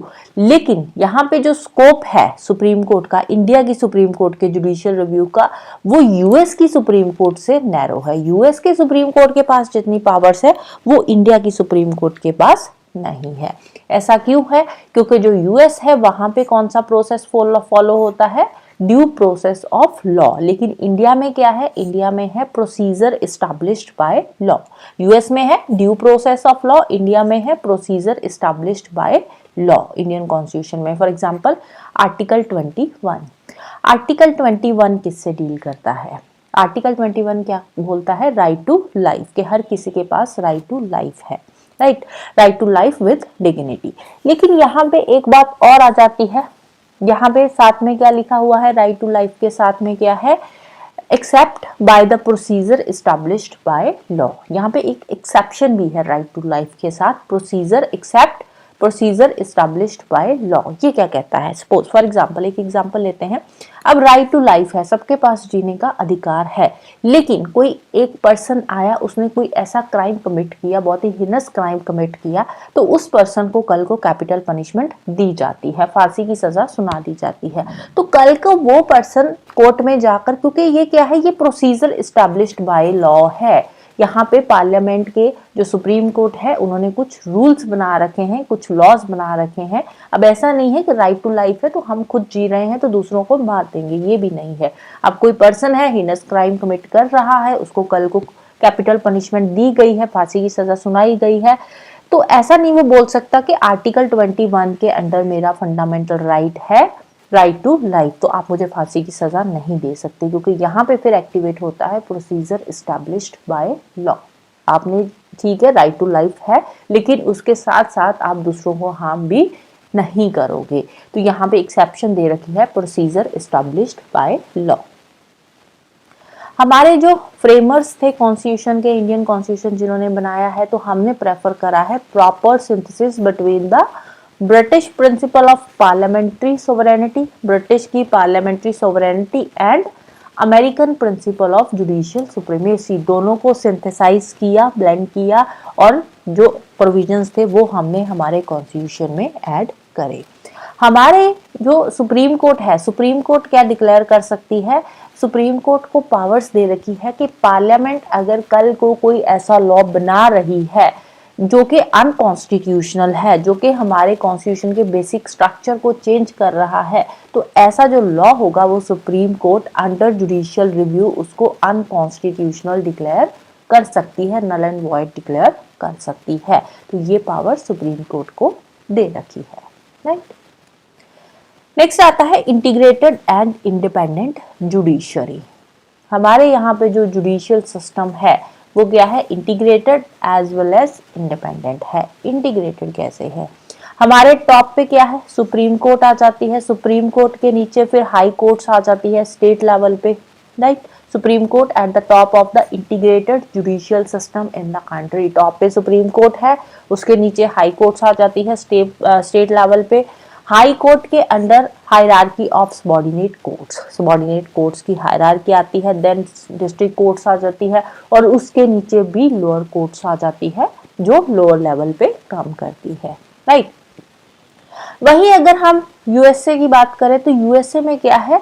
यूएसए में फेडरल लॉज को इन्फोर्स करने के लिए फेडरल जुडिशरी है और स्टेट लॉज के लिए स्टेट जुडिशरी है। हमारे यहाँ पे क्या है? हमारे यहाँ पे सिंगल सिस्टम ऑफ कोर्ट्स है, सिंगल सिस्टम ऑफ कोर्ट्स है, जहाँ पे सेंट्रल लॉज और स्टेट लॉज दोनों को ही इन्फोर्स किया जाता है एक सिंगल सिस्टम के थ्रू। यूएसए में क्या होता है? यूएसए में फेडरल जुडिशरी है, फेडरल लॉज को इम्प्लीमेंट करने के लिए, इन्फोर्स करने के लिए, स्टेट लॉज को इन्फोर्स करने के लिए स्टेट जुडिशरी है। तो यहाँ पे दोनों डिफरेंट आ जाते हैं। सुप्रीम कोर्ट, जो हमारी सुप्रीम कोर्ट है वो फेडरल कोर्ट की तरह ही है, एक फेडरल कोर्ट है, हाईएस्ट कोर्ट ऑफ अपील है। सुप्रीम कोर्ट जो है वो हाईएस्ट कोर्ट ऑफ अपील है। कोई भी लोअर कोर्ट बात नहीं सुन रही तो डायरेक्टली सुप्रीम कोर्ट में हम जा सकते हैं इन केस हमारे फंडामेंटल राइट्स वायलेट हो रहे हैं। तो इसीलिए जो सुप्रीम कोर्ट्स है इनको बोला जाता है grantor of the fundamental rights of the citizens and guardians of the constitution, क्योंकि जुडिशियल रिव्यू के थ्रू ये पार्लियामेंट के जो लॉज हैं उनको भी अनकॉन्स्टिट्यूशनल डिक्लेयर कर सकता है सुप्रीम कोर्ट, राइट। कॉन्स्टिट्यूशन में अब देखो जुडिशरी को हमने इंडिपेंडेंट डिक्लेयर किया है, डिक्लेयर तो नहीं बोलेंगे, जुडिशरी जो है उसको हमने इंडिपेंडेंट किया हुआ है, इंडिपेंडेंस दे रखी है। तो इंडिपेंडेंस के लिए कुछ प्रोविजंस दे रखे हैं हमारे कॉन्स्टिट्यूशन में, जिससे हमें पता चलता है कि हमारी जो जुडिशरी है वो इंडिपेंडेंट है। जैसे कि security of the tenure of जजेस, फिक्स्ड सर्विस कंडीशंस दे रखी है जजेस की। सुप्रीम कोर्ट के जितने भी एक्सपेंसेस हैं, जितने भी खर्चे हैं, वो कहाँ से आएंगे? कंसोलिडेटेड फंड ऑफ इंडिया से आएंगे। Prohibition on the discussion on the conduct of जजेस इन द लेजिस्लेचर। अब सुप्रीम कोर्ट के जो जजेस हैं, उन्होंने जो भी फैसला सुनाया है, वो जो सुप्रीम कोर्ट के जजेस का जो डिसीजन है, उसको पार्लियामेंट में डिस्कस नहीं किया जाएगा। उनके जो डिसीजंस होते हैं वो फाइनल रहेंगे। जो लेजिस्लेचर के डिसीजन जो जुडिशरी के डिसीजंस है वो अलग रहेंगे। उनको पार्लियामेंट में डिस्कस नहीं किया जा सकता, लेजिस्लेचर में उनको डिस्कस नहीं किया जाएगा। Ban on the practice after retirement. जो सुप्रीम कोर्ट का जज है, रिटायर होता है, रिटायरमेंट के बाद वो किसी भी लोअर कोर्ट में प्रैक्टिस नहीं कर सकता। Power to punish for its contempt vested in the supreme court. Contempt of court जो होता है, उस केस में पनिशमेंट दे सकती है supreme court. Separation of the judiciary from the executive. Judiciary को एक तरह से एग्जीक्यूटिव से सेपरेट किया हुआ है, उसको सेपरेट पावर्स दे रखी है, इंडिपेंडेंस दे रखी है। नेक्स्ट आते हैं फंडामेंटल राइट्स। फंडामेंटल राइट्स के साथ डील करता है हमारे कॉन्स्टिट्यूशन का पार्ट 3, जिसमें 6 फंडामेंटल राइट्स दे रखे हैं। ओरिजिनली अगर हम बात करें फंडामेंटल राइट्स की, तो ओरिजिनली जो थे 7 फंडामेंटल राइट्स थे। बाद में जो एक राइट था उसको डिलीट कर दिया गया है, राइट टू प्रॉपर्टी। तो एट प्रेजेंट जो हमारा कॉन्स्टिट्यूशन है उसमें 6 फंडामेंटल राइट्स दे रखे हैं। कौन कौन से हैं? फर्स्ट है राइट टू इक्वालिटी, जिसके साथ डील करता है आर्टिकल 14 टू 18। सेकेंड है right to freedom, article 19 to 22 deal करता है। राइट अगेंस्ट एक्सप्लॉयटेशन, इसमें आर्टिकल 23, 24 आ जाते हैं। Right to freedom of religion, इसमें आते हैं article 25 to 28। Cultural and educational rights, जिसमें आते हैं आर्टिकल 29, 30। देन आता है right to constitutional remedies, article 32, जिसमें क्या दे रखी है? रिट्स दे रखी है, जिसके थ्रू हम, अगर हमारे फंडामेंटल राइट्स वायलेट होते हैं, तो हम डायरेक्टली सुप्रीम कोर्ट में जा सकते हैं। ओरिजिनली 7 फंडामेंटल राइट्स थे। राइट टू प्रॉपर्टी, जिसके साथ डील करता था आर्टिकल 31, उसको डिलीट कर दिया गया है। कब डिलीट करा था? 44th अमेंडमेंट एक्ट 1978 में इसको डिलीट कर दिया गया है। तो अब ये जो राइट टू प्रॉपर्टी है, आर्टिकल 31 में जो राइट टू प्रॉपर्टी था, ये क्या है? इसका स्टेटस क्या है? तो आज की डेट में ये जो राइट टू प्रॉपर्टी है, ये एक लीगल राइट है। राइट टू प्रॉपर्टी क्या है? एक लीगल राइट है। कौन सा आर्टिकल है इसके लिए? आर्टिकल 300A दे रखा है। राइट टू प्रॉपर्टी के साथ डील करता है आर्टिकल 300A, और पार्ट 12 ऑफ द कॉन्स्टिट्यूशन इसके साथ डील करता है। फंडामेंटल राइट्स जो है, इनका मेन मोटिव क्या है? फंडामेंटल राइट्स का मेन मोटिव है for promoting the ideal of political democracy. Political democracy को प्रमोट करना इनका जो मेन है, फंडामेंटल राइट्स का मोटिव है। तो फंडामेंटल राइट्स जो है, फंडामेंटल राइट्स जस्टिसेबल है। अगर इन केस फंडामेंटल राइट किसी का वायलेट हो रहा है, तो अंडर आर्टिकल 32 वो डायरेक्टली सुप्रीम कोर्ट में भी जा सकता है। कोई प्रॉपर लीगल प्रोसेस, जो प्रोसीजर होता है, उसको फॉलो करने की जरूरत नहीं है। They are enforceable by the courts for their violation. तो aggrieved person directly supreme court में जा सकता है, रिट्स इशू कर सकता है। 5 तरह की रिट्स है: habeas corpus, mandamus, prohibition, surgery and क्यो warranto for the restoration of his rights. Right, अब ये जो राइट्स है आर्टिकल 32 है, इसको हम डिटेल में डिस्कस करेंगे आगे जब फंडामेंटल राइट्स वाला चैप्टर आएगा। फंडामेंटल राइट्स जो हैं, they are not absolute and subject to reasonable restrictions. अब फंडामेंटल राइट्स जो है, इनमें भी कुछ रिस्ट्रिक्शंस दे रखी है, जैसे राइट टू लाइफ में कुछ एक्सेप्शंस है। राइट, तो इसी तरह से और भी फंडामेंटल राइट्स है जिनमें कुछ एक्सेप्शंस, रिस्ट्रिक्शंस जिन पे लगाई गई है। Further, they are not sacrosanct, they can be curtailed or repealed by the parliament. Fundamental rights में कुछ चेंजेस पार्लियामेंट कर सकती है through a constitutional amendment act. जैसे कि राइट टू प्रॉपर्टी आर्टिकल 31 था, उसको डिलीट कर दिया गया है, उसको एक लीगल राइट बना दिया गया है। तो इसी तरह से फंडामेंटल राइट्स में भी अगर सरकार चाहे तो कॉन्स्टिट्यूशनल अमेंडमेंट के थ्रू उसमें चेंजेस कर सकती है। राइट, हाँ, उसमें भी फिर वही है कि जो बेसिक स्ट्रक्चर है उसमें चेंजेस नहीं होने चाहिए। राइट, फंडामेंटल राइट्स को सस्पेंड भी किया जा सकता है नेशनल इमरजेंसी के टाइम पे, except the rights granted under the article 2021। तो ये 2 आर्टिकल्स को छोड़कर बाकी जो फंडामेंटल राइट्स है उनको नेशनल इमरजेंसी के टाइम पे सस्पेंड किया जा सकता है। नेशनल इमरजेंसी के साथ डील करता है आर्टिकल 352। तो जब हम 352 आर्टिकल पढ़ेंगे तो वहाँ पे हम पूरा डिटेल में करेंगे कौन कौन से आर्टिकल कैसे सस्पेंड होते हैं, और जो आर्टिकल 2021 सस्पेंड नहीं हो रहा है तो उसका रीज़न क्या है। नेक्स्ट आता है directive principles of state policy. According to B R Ambedkar जो डीपीएसपी है ये क्या है, ये हमारे कॉन्स्टिट्यूशन के नॉवल फीचर्स हैं। नॉवल फीचर्स मीन्स एक यूनिक गाइडलाइंस है जो हमारे कॉन्स्टिट्यूशन में दे रखी है। तो डीपीएसपी क्या है, ये गाइडलाइंस है। जैसे फंडामेंटल राइट्स थे इन्फोर्सिएबल थे, तो वैसे जो डायरेक्टिव प्रिंसिपल्स है वो क्या है, वो इन्फोर्सिएबल नहीं है, ये गाइडलाइंस है जो डीपीएसपी है। तो कौन से पार्ट में आते हैं, ये आते हैं part 4 of our constitution, right. इनकी 3 कैटेगरीज है जो डायरेक्टिव प्रिंसिपल्स है। बेसिकली जो डायरेक्टिव प्रिंसिपल्स है ये क्या है, एक गाइडलाइंस है, लोगों के वेलफेयर के लिए इनको ऐड किया गया था हमारे कॉन्स्टिट्यूशन में। तो 3 कैटेगरीज में इनको क्लासिफाई किया गया है, socialistic principles, Gandhian principles and third आते हैं liberal intellectual principles. Directive principles are meant for promoting the ideal of social and economic democracy. Main इनका मोटिव क्या है डायरेक्टिव प्रिंसिपल्स का, सोशल एंड इकोनॉमिक डेमोक्रेसी को प्रमोट करना, India को एक वेलफेयर स्टेट बनाना। क्योंकि जब हमारा कॉन्स्टिट्यूशन बना था उस टाइम पे हमारे पास इतने रिसोर्सेज नहीं थे, तो इसीलिए उस टाइम पे कुछ गाइडलाइंस भी ऐड करी गई थी डायरेक्टिव प्रिंसिपल्स में कि जैसे जैसे रिसोर्सेज आएंगे इनको इम्प्लीमेंट किया जाएगा, जो डायरेक्टिव प्रिंसिपल्स है। अब फंडामेंटल राइट्स की तरह ये नॉन जस्टिसेबल है, इसके लिए आप कोर्ट में नहीं जा सकते कि हमारा डीपीएसपी वायलेट हो रहा है तो हम डायरेक्ट कोर्ट में जाएंगे, ऐसा कोई भी प्रोविजन नहीं है। जो कॉन्स्टिट्यूशन है उसमें क्या डिक्लेरेशन दे रखी है, these principles are fundamental in governance of the country. India की गवर्नेंस के लिए ये जो डीपीएसपी है ये बहुत ही जरूरी है। It shall be the duty of the state to apply these principles in making laws. यहाँ पे स्टेट की जो इंडिया है, स्टेट वर्ड क्या है यहाँ पे, स्टेट मीन्स इंडिया, तो यहाँ पे स्टेट की एक ड्यूटी लगाई गई है कि जब वो लॉ बनाती है तो इन प्रिंसिपल्स को इम्प्लीमेंट करे। तो ये स्टेट की ड्यूटी है इन प्रिंसिपल्स को अप्लाई करना, राइट। जैसे कि आप देखो जो डीपीएसपी है धीरे धीरे इनको इम्प्लीमेंट किया जा रहा है। जैसे यूनिफॉर्म सिविल कोड की बात करें तो ये सेंट्रल लेवल पे तो इसको इम्प्लीमेंट नहीं किया गया, लेकिन हाँ स्टेट लेवल पे धीरे धीरे इम्प्लीमेंट किया जा रहा है। तो रिसेंटली न्यूज़ में सुना होगा आपने कि उत्तराखंड जो है ये पहली स्टेट बनी है जिसने आफ्टर इंडिपेंडेंस, ये पहली स्टेट बनी है जिसने की डीपीएसपी को इम्प्लीमेंट, यूनिफॉर्म सिविल कोड को जो आर्टिकल 44 में आता है उसको इम्प्लीमेंट किया है। तो इस तरह से धीरे धीरे जो डीपीएसपी है इनको इम्प्लीमेंट किया जाएगा। Hence they impose a moral obligations on the state authorities for their application. तो डीपीएसपी क्या है, ये मॉरल ऑब्लिगेशंस है कि इनको अप्लाई करना है, ये एक मॉरल ऑब्लिगेशंस दे रखी है।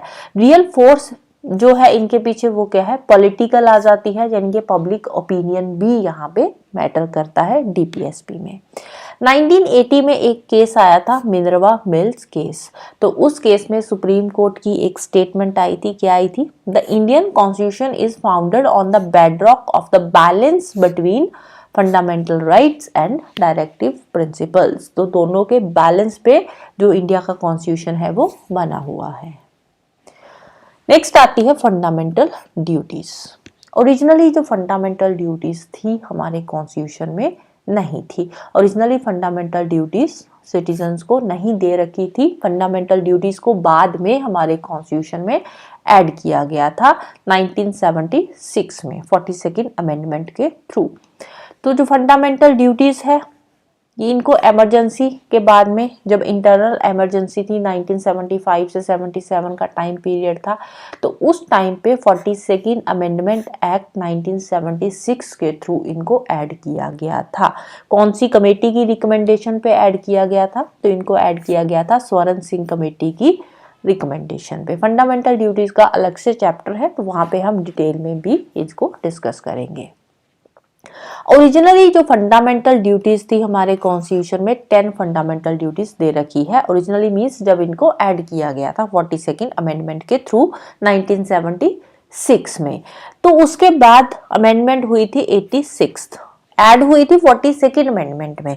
उसके बाद 86th अमेंडमेंट हुई थी 2002 के अंदर। तो उस टाइम पे एक और फंडामेंटल ड्यूटी को यहाँ पे ऐड किया गया था। तो आज की डेट में टोटल 11 फंडामेंटल ड्यूटीज है हमारे कॉन्स्टिट्यूशन में। फंडामेंटल ड्यूटीज के साथ कौन सा पार्ट डील करता है हमारे कॉन्स्टिट्यूशन का? Part 4A। आर्टिकल कौन सा आ जाता है इसमें? आर्टिकल 51A, जिसमें 11 फंडामेंटल ड्यूटीज दे रखी है, जैसे कि to respect the constitution, national flag, national anthem, to protect the sovereignty, unity and integrity, to promote the spirit of common brotherhood amongst all the people, to preserve the rich heritage of our composite culture and so on। तो ऐसे कुछ fundamental duties हमारे constitution में दे रखी है। अब देखो fundamental duties का कॉन्सेप्ट क्या है, ये भी इन्फोर्सिएबल नहीं है किसी भी कोर्ट में। फंडामेंटल ड्यूटीज क्या है?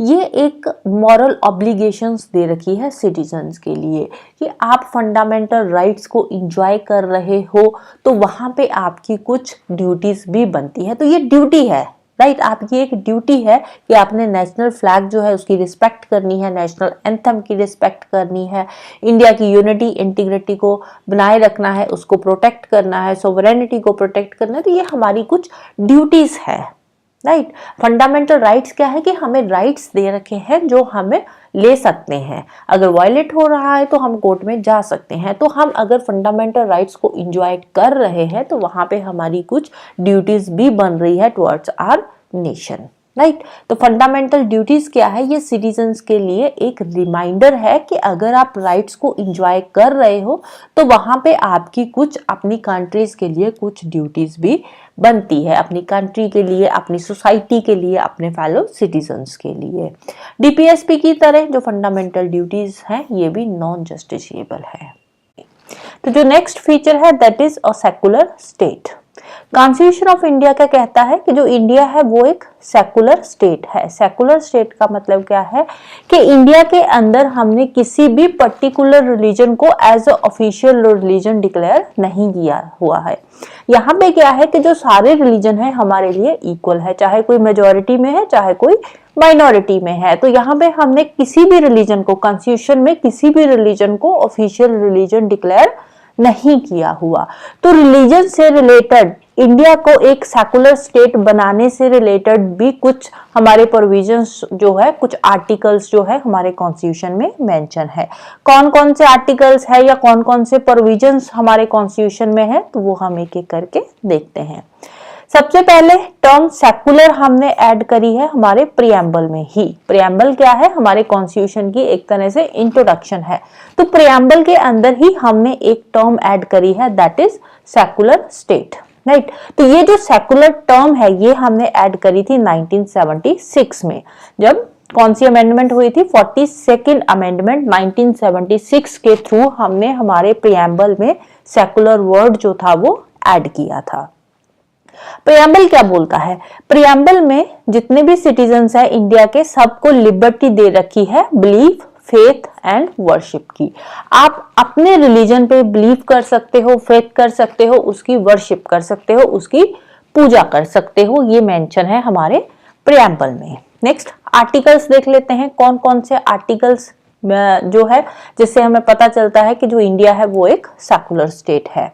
सबसे पहले आता है आर्टिकल 14, फंडामेंटल राइट दे रखा है हमें। The state shall not deny to any person equality before law और equal protection of law. India के अंदर सभी के सभी जो सिटीजन्स है, इंडिया के जो सिटीजन्स है वो लॉ के लिए इक्वल है, बराबर है। लॉ सबको इक्वली प्रोटेक्ट कर रहा है अंडर आर्टिकल 14। आर्टिकल 15 में क्या है कि किसी भी सिटीजन के साथ रिलीजन के बेसिस पे किसी भी तरह का कोई डिस्क्रिमिनेशन नहीं किया जाएगा। 16 क्या बोलता है कि पब्लिक एम्प्लॉयमेंट में अगर आप कहीं जॉब लेने जाते हो तो वहां पे आपको इक्वल अपॉर्चुनिटी दी जाएगी। रिलीजन के बेसिस पे या रेस कास्ट सेक्स के बेसिस पे आपके साथ किसी तरह का कोई डिस्क्रिमिनेशन नहीं होगा पब्लिक एम्प्लॉयमेंट के लिए, जॉब के लिए। राइट। आर्टिकल 25 क्या कहता है? All persons are equally entitled to freedom of conscience and the right to freely profess, practice and propagate any religion. सबको इक्वली राइट दिए गए हैं कि आप अपने रिलीजन को फ्रीली प्रोफेस कर सकते हो, प्रैक्टिस कर सकते हो, प्रोपिगेट कर सकते हो। आपके साथ किसी तरह का कोई भी जो डिस्क्रिमिनेशन है या आपको किसी भी तरह की कोई भी रोक टोक नहीं करी जाएगी। आप अपने रिलीजन को, जिस रिलीजन पे आप बिलीव करते हो, उस रिलीजन को आप प्रोफेस कर सकते हो, प्रैक्टिस कर सकते हो, उसको आगे प्रोपिगेट भी कर सकते हो अंडर आर्टिकल 25। आर्टिकल 26 क्या कहता है? एवरी रिलीजियस डिनोमिनेशन और any of its section shall have the right to manage its religious affairs. जो रिलीजियस डिनोमिनेशंस होते हैं या रिलीजियस एक सेक्शन होता है, पर्टिकुलर एक रिलीजियस ग्रुप जो होता है, जैसे बुद्धिज्म का हो गया, जैनिज्म का हो गया, जो एक पर्टिकुलर रिलीजियस ग्रुप है, उनको राइट्स दे रखे हैं कि वो अपने रिलीजियस अफेयर्स को अपने अकॉर्डिंग मैनेज कर सकते हैं अंडर आर्टिकल 26। 27 क्या कहता है कि अपने रिलीजन को प्रमोट करने के लिए आपको किसी तरह का कोई भी टैक्स नहीं देना पड़ेगा। No person shall be compelled to pay any taxes for the promotion of particular religion. आपका जो भी रिलीजन है, आप अपने रिलीजन को प्रमोट कर सकते हो, उसके लिए स्टेट गवर्नमेंट आपसे किसी तरह का कोई टैक्स नहीं लेगी। आर्टिकल 28 क्या कहता है कि जो एजुकेशनल इंस्टीट्यूशंस है maintained by the state, maintained by the state, ऐसी एजुकेशनल इंस्टीट्यूशन जो सरकार ने बनाई है, वहां पे किसी भी तरह की कोई रिलीजियस इंस्ट्रक्शंस नहीं दी जाएगी। ऐसे नहीं है कि आप एक पर्टिकुलर रिलीजन की तरह ही ड्रेसअप होकर आना है, वहां पे एक कॉमन यूनिफॉर्म होगी, वही आपको पहननी है। कोई भी रिलीजियस इंस्ट्रक्शन आपको नहीं दी जाएगी, जैसे पर्टिकुलर रिलीजन की आपको कोई प्रेयर वहां पे परफॉर्म करनी है तो इसके लिए कोई भी कंपल्शन नहीं होगी। कौन से एजुकेशनल इंस्टीट्यूशंस में? जो सरकार के द्वारा बनाए गए हैं, right, maintained by the state. Article 29 क्या कहता है? Any section of the citizens shall have the right to conserve its distinct language, script और कल्चर। सिटीजन्स के पास पूरा राइट है, कोई भी एक पर्टिकुलर जो ग्रुप है, रिलीजियस ग्रुप है, उनके पास पूरे राइट्स हैं कि वो अपने लैंग्वेज को कंजर्व कर सकते हैं, प्रोटेक्ट कर सकते हैं, अपनी स्क्रिप्ट को, अपने कल्चर को वो प्रोटेक्ट कर सकते हैं, उनको कंजर्व कर सकते हैं। माइनॉरिटीज के पास राइट है कि वो अपने एजुकेशनल इंस्टीट्यूशंस बना सकते हैं अपने हिसाब से, और ऐसी एजुकेशनल इंस्टीट्यूशन जो एक पर्टिकुलर रिलीजियस ग्रुप ने बनाई है तो वहां पे रिलीजियस इंस्ट्रक्शंस जो है वो होगी, राइट। ऐसी रिलीजियस इंस्टीट्यूशन जो एक पर्टिकुलर रिलीजियस ग्रुप के द्वारा बनाई गई है तो वहां पे रिलीजियस इंस्ट्रक्शंस हो सकती है अंडर आर्टिकल 30। और माइनॉरिटीज को ये राइट दिए हुए हैं कि वो अपनी एजुकेशनल इंस्टीट्यूशंस जो है उनको एस्टैब्लिश और एडमिनिस्टर कर सकते हैं, राइट। आर्टिकल 44 के अंदर यूनिफॉर्म सिविल कोड दे रखा है सिक्योरिटी के लिए, सिटीजन्स की सिक्योरिटी के लिए। आप अपने अपने रिलीजन को फॉलो करो, अपने अपने रिलीजन को प्रोटेक्ट करो, प्रमोट करो, कुछ भी करो, लेकिन वहां पे सरकार ने सबको सारे सिटीजन्स की सिक्योरिटी के लिए एक यूनिफॉर्म सिविल कोड दिया हुआ है। अब देखो, जैसे मैरिज होती है तो मैरिज में क्या है कि आप अपने रिचुअल्स परफॉर्म करो, अपने कल्चर के अकॉर्डिंग मैरिज करो, लेकिन यूनिफॉर्म सिविल कोड क्या कहता है कि आपको मैरिज रजिस्टर करवानी पड़ेगी लीगली, तभी उसको माना जाएगा, राइट। आप अपने जो भी रिचुअल्स है, जो आपका कल्चर है वो परफॉर्म करो, लेकिन उसको रजिस्टर करवाना जरूरी है। तो यूनिफॉर्म सिविल कोड कहां पे है? आर्टिकल 44 में है, राइट। सेकुलरिज्म का वेस्टर्न कॉन्सेप्ट क्या कहता है? जो वेस्टर्न कॉन्सेप्ट है सेकुलरिज्म का, उसमें क्या है कि जो रिलीजन है उसको कंप्लीटली इन्होंने सेपरेट किया हुआ है स्टेट से। जो भी रिलीजन है उसको पॉलिटिक्स से अलग किया हुआ है, रिलीजन का पॉलिटिक्स से कोई लेना देना नहीं है। ये क्या है? वेस्टर्न कॉन्सेप्ट है। जो वेस्टर्न कंट्रीज है वो बोलती है कि रिलीजन का पॉलिटिक्स के साथ कोई लेना देना नहीं है। The negative concept of secularism क्या है कि इंडिया की सिचुएशन जो है वहां पे ये कॉन्सेप्ट एप्लीकेबल नहीं होता। क्यों नहीं होता? क्योंकि इंडिया के अंदर जो है मल्टी रिलीजियस सोसाइटी है। वेस्टर्न अगर हम वेस्टर्न कंट्रीज की बात करें तो वहां पे क्या है? वहां पे मोस्टली क्रिश्चियंस ही है, राइट। बाकी के जो रिलीजन्स है बहुत कम है, क्रिश्चियंस जो है वो मेजोरिटी में है। वहां पे अगर हम इंडिया की बात करें, इंडिया में बहुत सारे रिलीजन्स है, राइट। हिंदू मेजोरिटी में है, लेकिन उसके साथ साथ मुस्लिम्स भी है, सिखिज्म है, जैनिज्म है, बुद्धिज्म है, तो अलग अलग और भी रिलीजन्स है, बहुत सारे कल्चर्स है, मल्टी रिलीजियस कंट्री है। तो यहाँ पे जो है ये कॉन्सेप्ट एप्लीकेबल नहीं है कि हम रिलीजन को बिल्कुल ही पॉलिटिक्स से अलग कर दे, पॉलिटिक्स में रिलीजन की बात करें ही ना। तो इंडिया में ये पॉसिबल नहीं हो सकता। तो यहाँ पे ये थोड़ा सा नेगेटिव हो जाता है, लेकिन पॉजिटिव कॉन्सेप्ट क्या है इंडियन कॉन्स्टिट्यूशन में? सेकुलरिज्म का एक पॉजिटिव कॉन्सेप्ट दे रखा है। क्या दे रखा है? कि हमारे कॉन्स्टिट्यूशन में सभी रिलीजन्स जो है उनको इक्वली प्रोटेक्ट किया गया है, इक्वली रिस्पेक्ट दी गई है। सभी रिलीजन्स को हमारे कॉन्स्टिट्यूशन में इक्वली रिस्पेक्ट दी गई है, इक्वली प्रोटेक्ट किया गया है सभी रिलीजन्स को, राइट। अब देखो इंडिया में क्या है, इंडिया में अगर हम रिलीजन को बिल्कुल ही अलग कर दे तो यहाँ पे तो राइट्स होने शुरू हो जाएंगे। कैसे? अब देखो कुछ लोग जो है वो गौ की पूजा करते हैं, काऊ जो है, गाय जो होती है, गाय की पूजा करते हैं, गाय को माता मानते हैं। तो वहीं पे अगर कोई दूसरे रिलीजन वाला पर्सन आकर उसी गाय को मारकर उसको खा रहा है तो वहां पे तो राइट्स हो जाएंगे ना। तो इसीलिए यहाँ पे जो रिलीजन है, रिलीजन का कॉन्सेप्ट जो है उसको भी लाना जरूरी हो जाता है। थोड़ा बहुत इंटरफेरेंस जो स्टेट का होना जरूरी हो जाता है, राइट। लेकिन हाँ, वहां पे अगर हम बात करें कम्युनल रिप्रेजेंटेशन की, पहले जो होता था बिफोर इंडिपेंडेंस कम्युनल रिप्रेजेंटेशन लेकर आए थे ब्रिटिशर्स, वो जो कम्युनल रिप्रेजेंटेशन वाला कॉन्सेप्ट था उसको हमने अबॉलिश कर दिया है। जो कॉन्स्टिट्यूशन है, कॉन्स्टिट्यूशन में कम्युनल रिप्रेजेंटेशन का जो कॉन्सेप्ट है वो नहीं है। लेकिन हमारे कॉन्स्टिट्यूशन में सीट्स रिजर्व करी गई है, लेजिस्लेचर के अंदर रिलीजन के बेसिस पे सीट्स रिजर्व करी गई है। जो माइनॉरिटी के लोग हैं, जो माइनॉरिटी में है, जो रिलीजियस माइनॉरिटी है, तो उनके लिए सीट्स रिजर्व करी गई है लेजिस्लेचर के अंदर। लेकिन कम्युनल रिप्रेजेंटेशन की तरह नहीं। कम्युनल रिप्रेजेंटेशन में क्या होता था कि जैसे कोई मुस्लिम कैंडिडेट है तो उसकी इलेक्शन के लिए सिर्फ जो मुस्लिम लोग हैं वही वोट देंगे। कम्युनल रिप्रेजेंटेशन में ये होता था। लेकिन रिजर्वेशन में क्या है कि यहाँ पे सीट्स रिजर्व करी गई है। जैसे कोई माइनॉरिटी कम्युनिटी है, उसकी 2% सीट्स रिजर्व है कि जो 2% लोग हैं वो माइनॉरिटी के होने ही चाहिए। लेकिन वहां पे जो वोटिंग है वो सभी लोग देंगे, जो इंडिया के सिटीजन्स हैं उनको सभी लोग वोट करेंगे। ऐसा नहीं है कि उस पर्टिकुलर रिलीजन के लोग ही उन कैंडिडेट्स को वोट देंगे, राइट। अब ये जो रिजर्वेशन का कॉन्सेप्ट हमने ऐड किया था, ये किस लिए किया था? ये हमने ऐड करा था कि जो शेड्यूल कास्ट के लोग हैं या शेड्यूल ट्राइब के लोग हैं उनको अपलिफ्ट करने के लिए, उनको रिप्रेजेंटेशन देने के लिए लेजिस्लेचर में।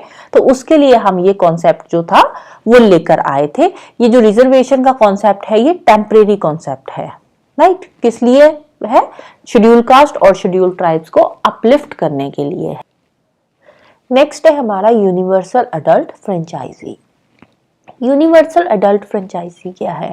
जो लोकसभा की इलेक्शंस होती है या फिर स्टेट लेजिस्लेटिव असेंबलीज की इलेक्शंस होती है, तो वो इलेक्शंस किस बेसिस पे होती है? वो इलेक्शंस होती है यूनिवर्सल अडल्ट फ्रेंचाइजी की बेसिस पे। तो हमारे कॉन्स्टिट्यूशन के अंदर ये मेंशन है universal adult franchise. Universal adult franchise क्या है कि कोई भी इंडिया का सिटीजन जिसकी एज 18 ईयर्स है या 18 ईयर से ज्यादा है तो उसको वोटिंग राइट्स दे रखे हैं इंडियन कॉन्स्टिट्यूशन के अंदर, without any discrimination on the basis of religion, race, caste, sex, literacy, wealth and so on. इन सब के बेसिस पे किसी भी तरह का कोई डिस्क्रिमिनेशन नहीं किया जाएगा। 18 ईयर्स एज होनी चाहिए या 18 से ज्यादा की एज होनी चाहिए, इंडिया का सिटीजन होना चाहिए। तो वो जो पर्सन है उसके पास राइट है कि वो लोकसभा की इलेक्शन में अपना वोट दे सकता है या स्टेट लेजिस्लेटिव असेंबलीज की इलेक्शन में अपना वोट दे सकता है। इनिशियली ये जो एज थी ये 21 ईयर्स हुआ करती थी। पहले जब कॉन्स्टिट्यूशन बना था तो उस टाइम पे जो एज थी वो 21 हुआ करती थी। उसके बाद 61st कॉन्स्टिट्यूशनल अमेंडमेंट हुई थी 1988 में, जिसके चलते हुए 1989 में ये जो वोटिंग एज थी इसको कम करके 18 ईयर कर दिया गया, राइट। तो 21 से इसको कम करके 18 ईयर कर दिया गया है 1989 के अंदर। हमारे जो कॉन्स्टिट्यूशन मेकर्स थे उन्होंने यूनिवर्सल अडल्ट फ्रेंचाइजी को इंट्रोड्यूस किया था। तो ये क्या था? ये उनका एक बहुत ही बोल्ड एक्सपेरिमेंट था। अब हम क्यों लेकर आए यूनिवर्सल अडल्ट फ्रेंचाइजी, क्योंकि जो हमारी कंट्री इंडिया है इसका एक तो साइज बहुत बड़ा है, वास्ट साइज है, पॉपुलेशन बहुत ज्यादा है, पॉवर्टी है, सोशल इनइक्वालिटी बहुत थी, इलिटरेसी बहुत थी, जिसकी वजह से हम लेकर आए थे यूनिवर्सल एडल्ट फ्रेंचाइजी कि कोई भी इंडिया का सिटीजन जिसकी एज 18 ईयर है या 18 से ज्यादा है तो उसको हमने वोटिंग राइट दिए हैं, irrespective of religion, race, caste, sex, caste, sex हो गया, इलिटरेसी हो गया, तो उन सबको अलग करके हमने उनको वोटिंग राइट्स दिए हैं, राइट। अब इससे क्या हुआ, इससे जो हमारी डेमोक्रेसी है और ज्यादा ब्रॉड हो गई, सेल्फ रिस्पेक्ट इससे इनहांस हुई है कि जो हमारे सिटीजन्स हैं उनकी सेल्फ रिस्पेक्ट इनहांस हुई है, जो कॉमन पीपल है उनकी सेल्फ रिस्पेक्ट इनहांस हुई है, इक्वालिटी का प्रिंसिपल आया है, माइनॉरिटीज जो है उनके जो इंटरेस्ट है उनको प्रोटेक्शन मिली है, और साथ ही साथ जो हमारी सोसाइटी के वीकर सेक्शंस है उनको एक नई होप मिली है, राइट, क्योंकि सबको हमने इक्वल राइट्स दे दिए हैं वोटिंग के। नेक्स्ट है सिंगल सिटीजनशिप। सिंगल सिटीजनशिप क्या है? अब हमारा जो कॉन्स्टिट्यूशन है, कॉन्स्टिट्यूशन फेडरल भी है, जहाँ पे डुअल पॉलिटी है, एक सेंट्रल लेवल पे सरकार है, एक स्टेट लेवल पे है, राइट। लेकिन हमारे यहाँ इंडिया में जो सिटीजनशिप का कॉन्सेप्ट है वो है सिंगल सिटीजनशिप का। हमारे यहाँ पे जो सिटीजनशिप दी जाती है वो सिर्फ और सिर्फ इंडियन सिटीजनशिप ही होती है, किसी पर्टिकुलर स्टेट की सिटीजनशिप नहीं होती, जैसे कि यूएसए में होता है। यूएसए में क्या है? यूएसए में डुअल सिटीजनशिप होती है। यूएसए के अंदर क्या है? यूएसए में डुअल सिटीजनशिप का कॉन्सेप्ट है। डुअल सिटीजनशिप कैसे है? वहां के जो लोग हैं उनके पास एक तो यूएस सिटीजनशिप होती है, यूएसए की यूएस सिटीजनशिप होती है। सेकेंडली वो जिस स्टेट को, जिस पर्टिकुलर स्टेट को बिलोंग करते हैं उस पर्टिकुलर स्टेट की सिटीजनशिप होती है। फॉर एग्जाम्पल कोई पर्सन है वो कैलिफोर्निया में रह रहा है तो उसके पास एक तो यूएस की सिटीजनशिप होगी, दूसरी कैलिफोर्निया की सिटीजनशिप होगी। तो यहाँ पे डुअल सिटीजनशिप होती है यूएसए के अंदर, राइट। तो वहां पे क्या है? डुअल सेट ऑफ राइट्स दे रखे हैं, एक नेशनल गवर्नमेंट के जो राइट्स है वो भी उनको मिलते हैं, दूसरा जो स्टेट गवर्नमेंट के राइट्स है वो भी उनको मिलते हैं। वहीं पे इंडिया की बात करें तो इंडिया के अंदर आप किसी भी स्टेट में पैदा हुए हो या किसी भी स्टेट में रह रहे हो, आपको same political and civil rights मिलेंगे सिटीजनशिप के, राइट, इररिस्पेक्टिव ऑफ स्टेट। आप किसी भी स्टेट में है, अब कल को ऐसा भी हो सकता है कि कोई पर्सन है वो कहाँ पे बॉर्न हुआ है, यूपी में बॉर्न हुआ है, लेकिन कुछ साल बाद वो महाराष्ट्र में जाकर सेटल हो गया या कर्नाटका में जाकर सेटल हो गया या किसी भी और साउथ इंडिया की स्टेट में जाकर सेटल हो गया। तो ऐसे नहीं है कि उसको उस पर्टिकुलर स्टेट की सिटीजनशिप लेनी पड़ेगी, तो उसको सेम राइट्स मिलेंगे, वहां पे भी same political and civil rights दिए जाएंगे, राइट। लेकिन इंडिया के अंदर सिंगल सिटीजनशिप का प्रोविजन होते हुए भी इंडिया के अंदर यूनिफॉर्म राइट्स सबको दे रखे हैं, उन सबके होते हुए भी इंडिया में क्या है? इंडिया में अभी भी बहुत सारे कम्युनल राइट्स देखने को मिलते हैं, क्लास कॉन्फ्लिक्ट्स होते हैं, कास्ट वॉर्स होती है, लिंग्विस्टिक क्लैशेस हो जाते हैं, एथनिक डिस्प्यूट्स बहुत सारे देखने को मिलते हैं। इसका मतलब क्या है? दिस मीन्स कि जो हमारे कॉन्स्टिट्यूशन मेकर्स है उनका जो गोल था वो अभी तक फुलफिल नहीं हुआ। हमारे जो कॉन्स्टिट्यूशन मेकर्स थे उनका मेन गोल क्या था? सिंगल सिटीजनशिप को लाने का उनका मेन गोल था कि हम इंडिया को यूनाइट करेंगे, इंडिया को एक इंटीग्रेटेड नेशन बनाएंगे। लेकिन जिस तरह से राइट्स हो रहे हैं, क्लास कॉन्फ्लिक्ट हो रहे हैं, वॉर्स हो रही है या लिंग्विस्टिक क्लैशेस हो रहे हैं, उन सब के चलते हुए ऐसा लग रहा है कि जो हमारे कॉन्स्टिट्यूशन मेकर्स है उनका जो मेन गोल था वो अभी तक फुलफिल नहीं हुआ है। फीचर है that is the independent bodies. अब तक हमने देखा कि जो गवर्नमेंट है, गवर्नमेंट के 3 ऑर्गन्स है, कौन कौन से? Legislature, executive and judiciary. ये 3 फीचर्स हमने गवर्नमेंट के या 3 ऑर्गन्स जो है गवर्नमेंट के वो हमने डिस्कस करे हैं। कौन से 3 है? लेजिस्लेटिव, दूसरा हमने देखा था एग्जीक्यूटिव और तीसरा हमने जुडिशरी। तीसरा कौन सा आ जाता है? जुडिशरी। ये 3 मेन ऑर्गन्स हमने गवर्नमेंट के पढ़ चुके हैं, राइट। तो अब यहाँ पे ये जो 3 मेन ऑर्गन्स है, इनके साथ साथ हमारे कॉन्स्टिट्यूशन में कुछ इंडिपेंडेंट बॉडीज भी दे रखी है, राइट। कॉन्स्टिट्यूशन में इन 3 ऑर्गन्स के अलावा और क्या मेंशन है, यहाँ पे इस्टेब्लिश करी हुई है इंडिपेंडेंट बॉडीज।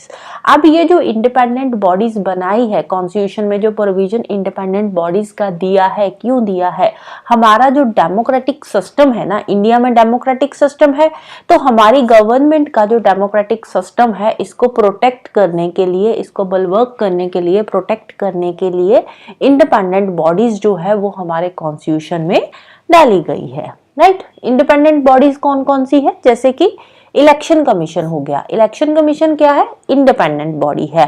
काम क्या है इसका, इलेक्शन कमीशन का, इसका काम है पार्लियामेंट में फ्री एंड फेयर इलेक्शंस करवाना। पार्लियामेंट की हो गई, स्टेट लेजिस्लेचर की इलेक्शंस हो गई, प्रेसिडेंट की इलेक्शंस हो गई, वाइस प्रेसिडेंट की इलेक्शंस हो गई, तो ये सारी इलेक्शंस कंडक्ट करवाने का काम किसका है, इलेक्शन कमीशन का काम होता है, राइट। फिर नेक्स्ट आता है कंट्रोलर एंड ऑडिटर जनरल, जिसको हम बोलते हैं कैग। अब कंट्रोलर एंड ऑडिटर जनरल का काम क्या है, इंडिया के अंदर अकाउंट्स को ऑडिट करना। सेंट्रल लेवल पे भी ऑडिट करने के लिए ये जो बॉडी है बनाई गई है, सेंट्रल लेवल पे भी कैग ही अकाउंट्स को ऑडिट करता है, और स्टेट लेवल पे भी जो कैग है वो अकाउंट्स को जो है मैनेज करता है, उनको ऑडिट करता है, राइट। तो सेंट्रल लेवल पे जो होता है controller and auditor general, centre के लिए होता है, जो सेंटर के लिए काम करता है, अकाउंट्स देखता है। स्टेट लेवल पे एक जो कंट्रोलर एंड ऑडिटर जनरल होता है, हर एक स्टेट का अलग होता है, जो स्टेट लेवल पे अकाउंट्स को देखता है, right. He acts as the guardian of public purse and comments on the legality and propriety of government expenditure. Government expenditure जो है उन सबको देखता है कंट्रोलर एंड ऑडिटर जनरल। फिर नेक्स्ट बॉडी आती है union public service commission, UPSC, जिस एग्जाम की आप प्रेपरेशन कर रहे हो। यूपीएससी के अंडर ही सिविल सर्विसेज के एग्जाम्स होते हैं। तो यूपीएससी का काम क्या है कि ऑल इंडिया सर्विसेज की रिक्रूटमेंट के लिए एग्जाम कंडक्ट करवाना। फिर फोर्थ आती है स्टेट पब्लिक सर्विस कमीशन। ये जो स्टेट लेवल पे स्टेट सर्विसेज के एग्जाम होते हैं, जो पीएससी के एग्जाम होते हैं स्टेट लेवल पे, उनके लिए एग्जामिनेशंस कंडक्ट करवाने का काम करती है स्टेट पब्लिक सर्विस कमीशंस। अब ये बॉडीज जो है इंडिपेंडेंट बॉडीज है, कैसे पता चलता है, इनके लिए कुछ स्पेशल प्रोविजंस दिए हैं तभी इंडिपेंडेंट बॉडीज है ना। तो स्पेशल प्रोविजंस क्या है, जैसे कि सिक्योरिटी ऑफ टेन्योर। अब जैसे लोकसभा है, लोकसभा में नो कॉन्फिडेंस मोशन पास हो गया तो लोकसभा डिसॉल्व हो जाएगी, सिक्योरिटी नहीं है वहां पे टेन्योर की, लेकिन यहाँ पे टेन्योर की सिक्योरिटी है, फिक्स्ड सर्विस कंडीशंस इनको दी जाती है, और जो भी एक्सपेंसेस होते हैं वो सभी के सभी आते हैं कंसोलिडेटेड फंड ऑफ इंडिया से, राइट। नेक्स्ट आते हैं इमरजेंसी प्रोविजंस। अब हमारे कॉन्स्टिट्यूशन में ऐड किए गए हैं इमरजेंसी प्रोविजंस। तो इमरजेंसी के टाइम पे जो हमारे प्रेसिडेंट होते हैं उनको कुछ एक्स्ट्रा ऑर्डिनरी पावर्स दी गई है एक्स्ट्रा ऑर्डिनरी सिचुएशन को टैकल करने के लिए, राइट। तो इमरजेंसी प्रोविजंस के अंदर जो प्रेसिडेंट है उस टाइम पे प्रेसिडेंट एक्स्ट्रा ऑर्डिनरी सिचुएशन को मैनेज करने के लिए जो है इफेक्टिव एक्शंस जो उसको सही लगते हैं वो ले सकता है। ये प्रेसिडेंट को कुछ एक्स्ट्रा पावर्स दे रखी है इमरजेंसी के टाइम पे, राइट। तो इमरजेंसी प्रोविजंस क्यों ऐड किए गए हैं, मेन रीजन क्या है, इसका मेन रीजन है हमारी जो कंट्री है उसकी sovereignty, unity, integrity, security, democratic political system और हमारे कॉन्स्टिट्यूशन को सेफ गार्ड करने के लिए इमरजेंसी प्रोविजंस जो है एड ऑन किए गए हैं। इमरजेंसी प्रोविजंस के अंदर 3 तरह की इमरजेंसी होती है जो हमारे कॉन्स्टिट्यूशन में मेंशन है। कौन कौन सी है, एक आती है नेशनल इमरजेंसी, आर्टिकल 352 में मेंशन है। नेशनल इमरजेंसी होती है कोई भी एक्सटर्नल एग्रेशन, वॉर या फिर आर्म्ड रेबेलियन, जैसे कि पाकिस्तान में इंडिया पे अटैक कर दिया, या चाइना के साथ जो वॉर हो रही है, या बांग्लादेश के साथ किसी तरह की कोई वॉर शुरू हो गई है, किसी भी कंट्री के साथ कोई वॉर शुरू होती है, नेशनल इमरजेंसी डिक्लेयर करी जाती है अंडर आर्टिकल 352। नेक्स्ट आती है स्टेट इमरजेंसी, यानी कि प्रेसिडेंट्स रूल। तो ये जो प्रेसिडेंट रूल या स्टेट इमरजेंसी जो डिक्लेयर करी जाती है, ये करी जाती है on the ground of failure of constitutional machinery in the state. State government अगर प्रॉपरली काम नहीं कर रही तो उस केस में उस पर्टिकुलर स्टेट में स्टेट इमरजेंसी जो है वो डिक्लेयर करी जाती है अंडर आर्टिकल 356, राइट। तो अंडर आर्टिकल 365 जो है 365 में जो सेंटर है वो स्टेट को डायरेक्शंस दे सकता है अंडर आर्टिकल 365। तो स्टेट इमरजेंसी में जो पर्टिकुलर स्टेट है जहां पे स्टेट इमरजेंसी लगाई जाती है उस स्टेट में डायरेक्टली प्रेसिडेंट का रूल जो है हो जाता है। वहां पे जो सेंट्रल गवर्नमेंट है डायरेक्टली उस स्टेट को कंट्रोल करती है जब तक नई जो सरकार है वहां पे इलेक्ट होकर नहीं आती तब तक के लिए। तो स्टेट इमरजेंसी बहुत बार डिक्लेयर हो चुकी है। नेशनल इमरजेंसी की बात करें तो नेशनल इमरजेंसी अभी तक 3 बार ही डिक्लेयर हुई है, 3 टाइम्स डिक्लेयर हुई है। फर्स्ट टाइम 1962 में, सेकेंड टाइम 1971 में डिक्लेयर हुई थी और थर्ड टाइम 1975 में डिक्लेयर करी गई थी national emergency, right. Indo China war, Indo Pakistan war and third time जो हुई थी वो एक्सटर्नल एग्रेशन की वजह से हुई थी। इंदिरा गांधी की गवर्नमेंट थी तो उसको लेकर इमरजेंसी डिक्लेयर करी गई थी। तो अभी तक 3 बार ये इमरजेंसी जो है वो डिक्लेयर करी गई है, राइट। नेक्स्ट आती है financial emergency. Financial emergency declare करी जाती है जब कंट्री में फाइनेंशियल स्टेबिलिटी को कोई थ्रेट है, तो उस केस में फाइनेंशियल इमरजेंसी डिक्लेयर करी जाती है अंडर आर्टिकल 360। तो फाइनेंशियल इमरजेंसी अभी तक डिक्लेयर नहीं करी गई। हाँ, 1991 के अंदर फाइनेंशियल क्राइसिस आए थे लेकिन स्टिल उस टाइम पे भी हमने फाइनेंशियल इमरजेंसी डिक्लेयर नहीं करी थी। तो फाइनेंशियल इमरजेंसी अभी तक डिक्लेयर नहीं करी गई है। अब इमरजेंसी के टाइम पे सिचुएशन क्या होती है? जब इमरजेंसी डिक्लेयर करी जाती है तो सारी की सारी पावर्स जो है वो स्टेट गवर्नमेंट के पास आ जाती है। इंडिया के जिस पार्ट में इमरजेंसी डिक्लेयर होती है, जिन जिन स्टेट्स में इमरजेंसी डिक्लेयर होती है तो वहां पे डायरेक्टली प्रेसिडेंट का कंट्रोल आ जाता है। यानी कि हमारा जो फेडरल स्ट्रक्चर है वो एक तरह से यूनिटरी स्ट्रक्चर बन जाता है। लेकिन जैसे ही इमरजेंसी रिवोक होती है, इमरजेंसी खत्म होती है तो दोबारा फिर से जो नॉर्मल टाइम में जैसे हमारा फेडरल स्ट्रक्चर काम करता है वैसे ही काम करता है, राइट। तो इमरजेंसी के टाइम पे हम फेडरल स्ट्रक्चर से यूनिटरी स्ट्रक्चर बना लेते हैं without any formal amendment of the constitution, right. तो जैसे ही इमरजेंसी रिवोक हुई तो वापस फिर से हमारा जो नॉर्मल फेडरल स्ट्रक्चर काम कर रहा है वैसे ही काम करता है। नेक्स्ट है 3 tier system of government. Originally जो हमारा कॉन्स्टिट्यूशन था, फेडरल कॉन्स्टिट्यूशन था, तो वहां पे डुअल पॉलिटी थी। डुअल पॉलिटी मींस एक सेंट्रल लेवल पे सरकार है, दूसरी स्टेट लेवल पे सरकार है। लेकिन उसके बाद हमने अडॉप्ट किया 3 टियर सिस्टम।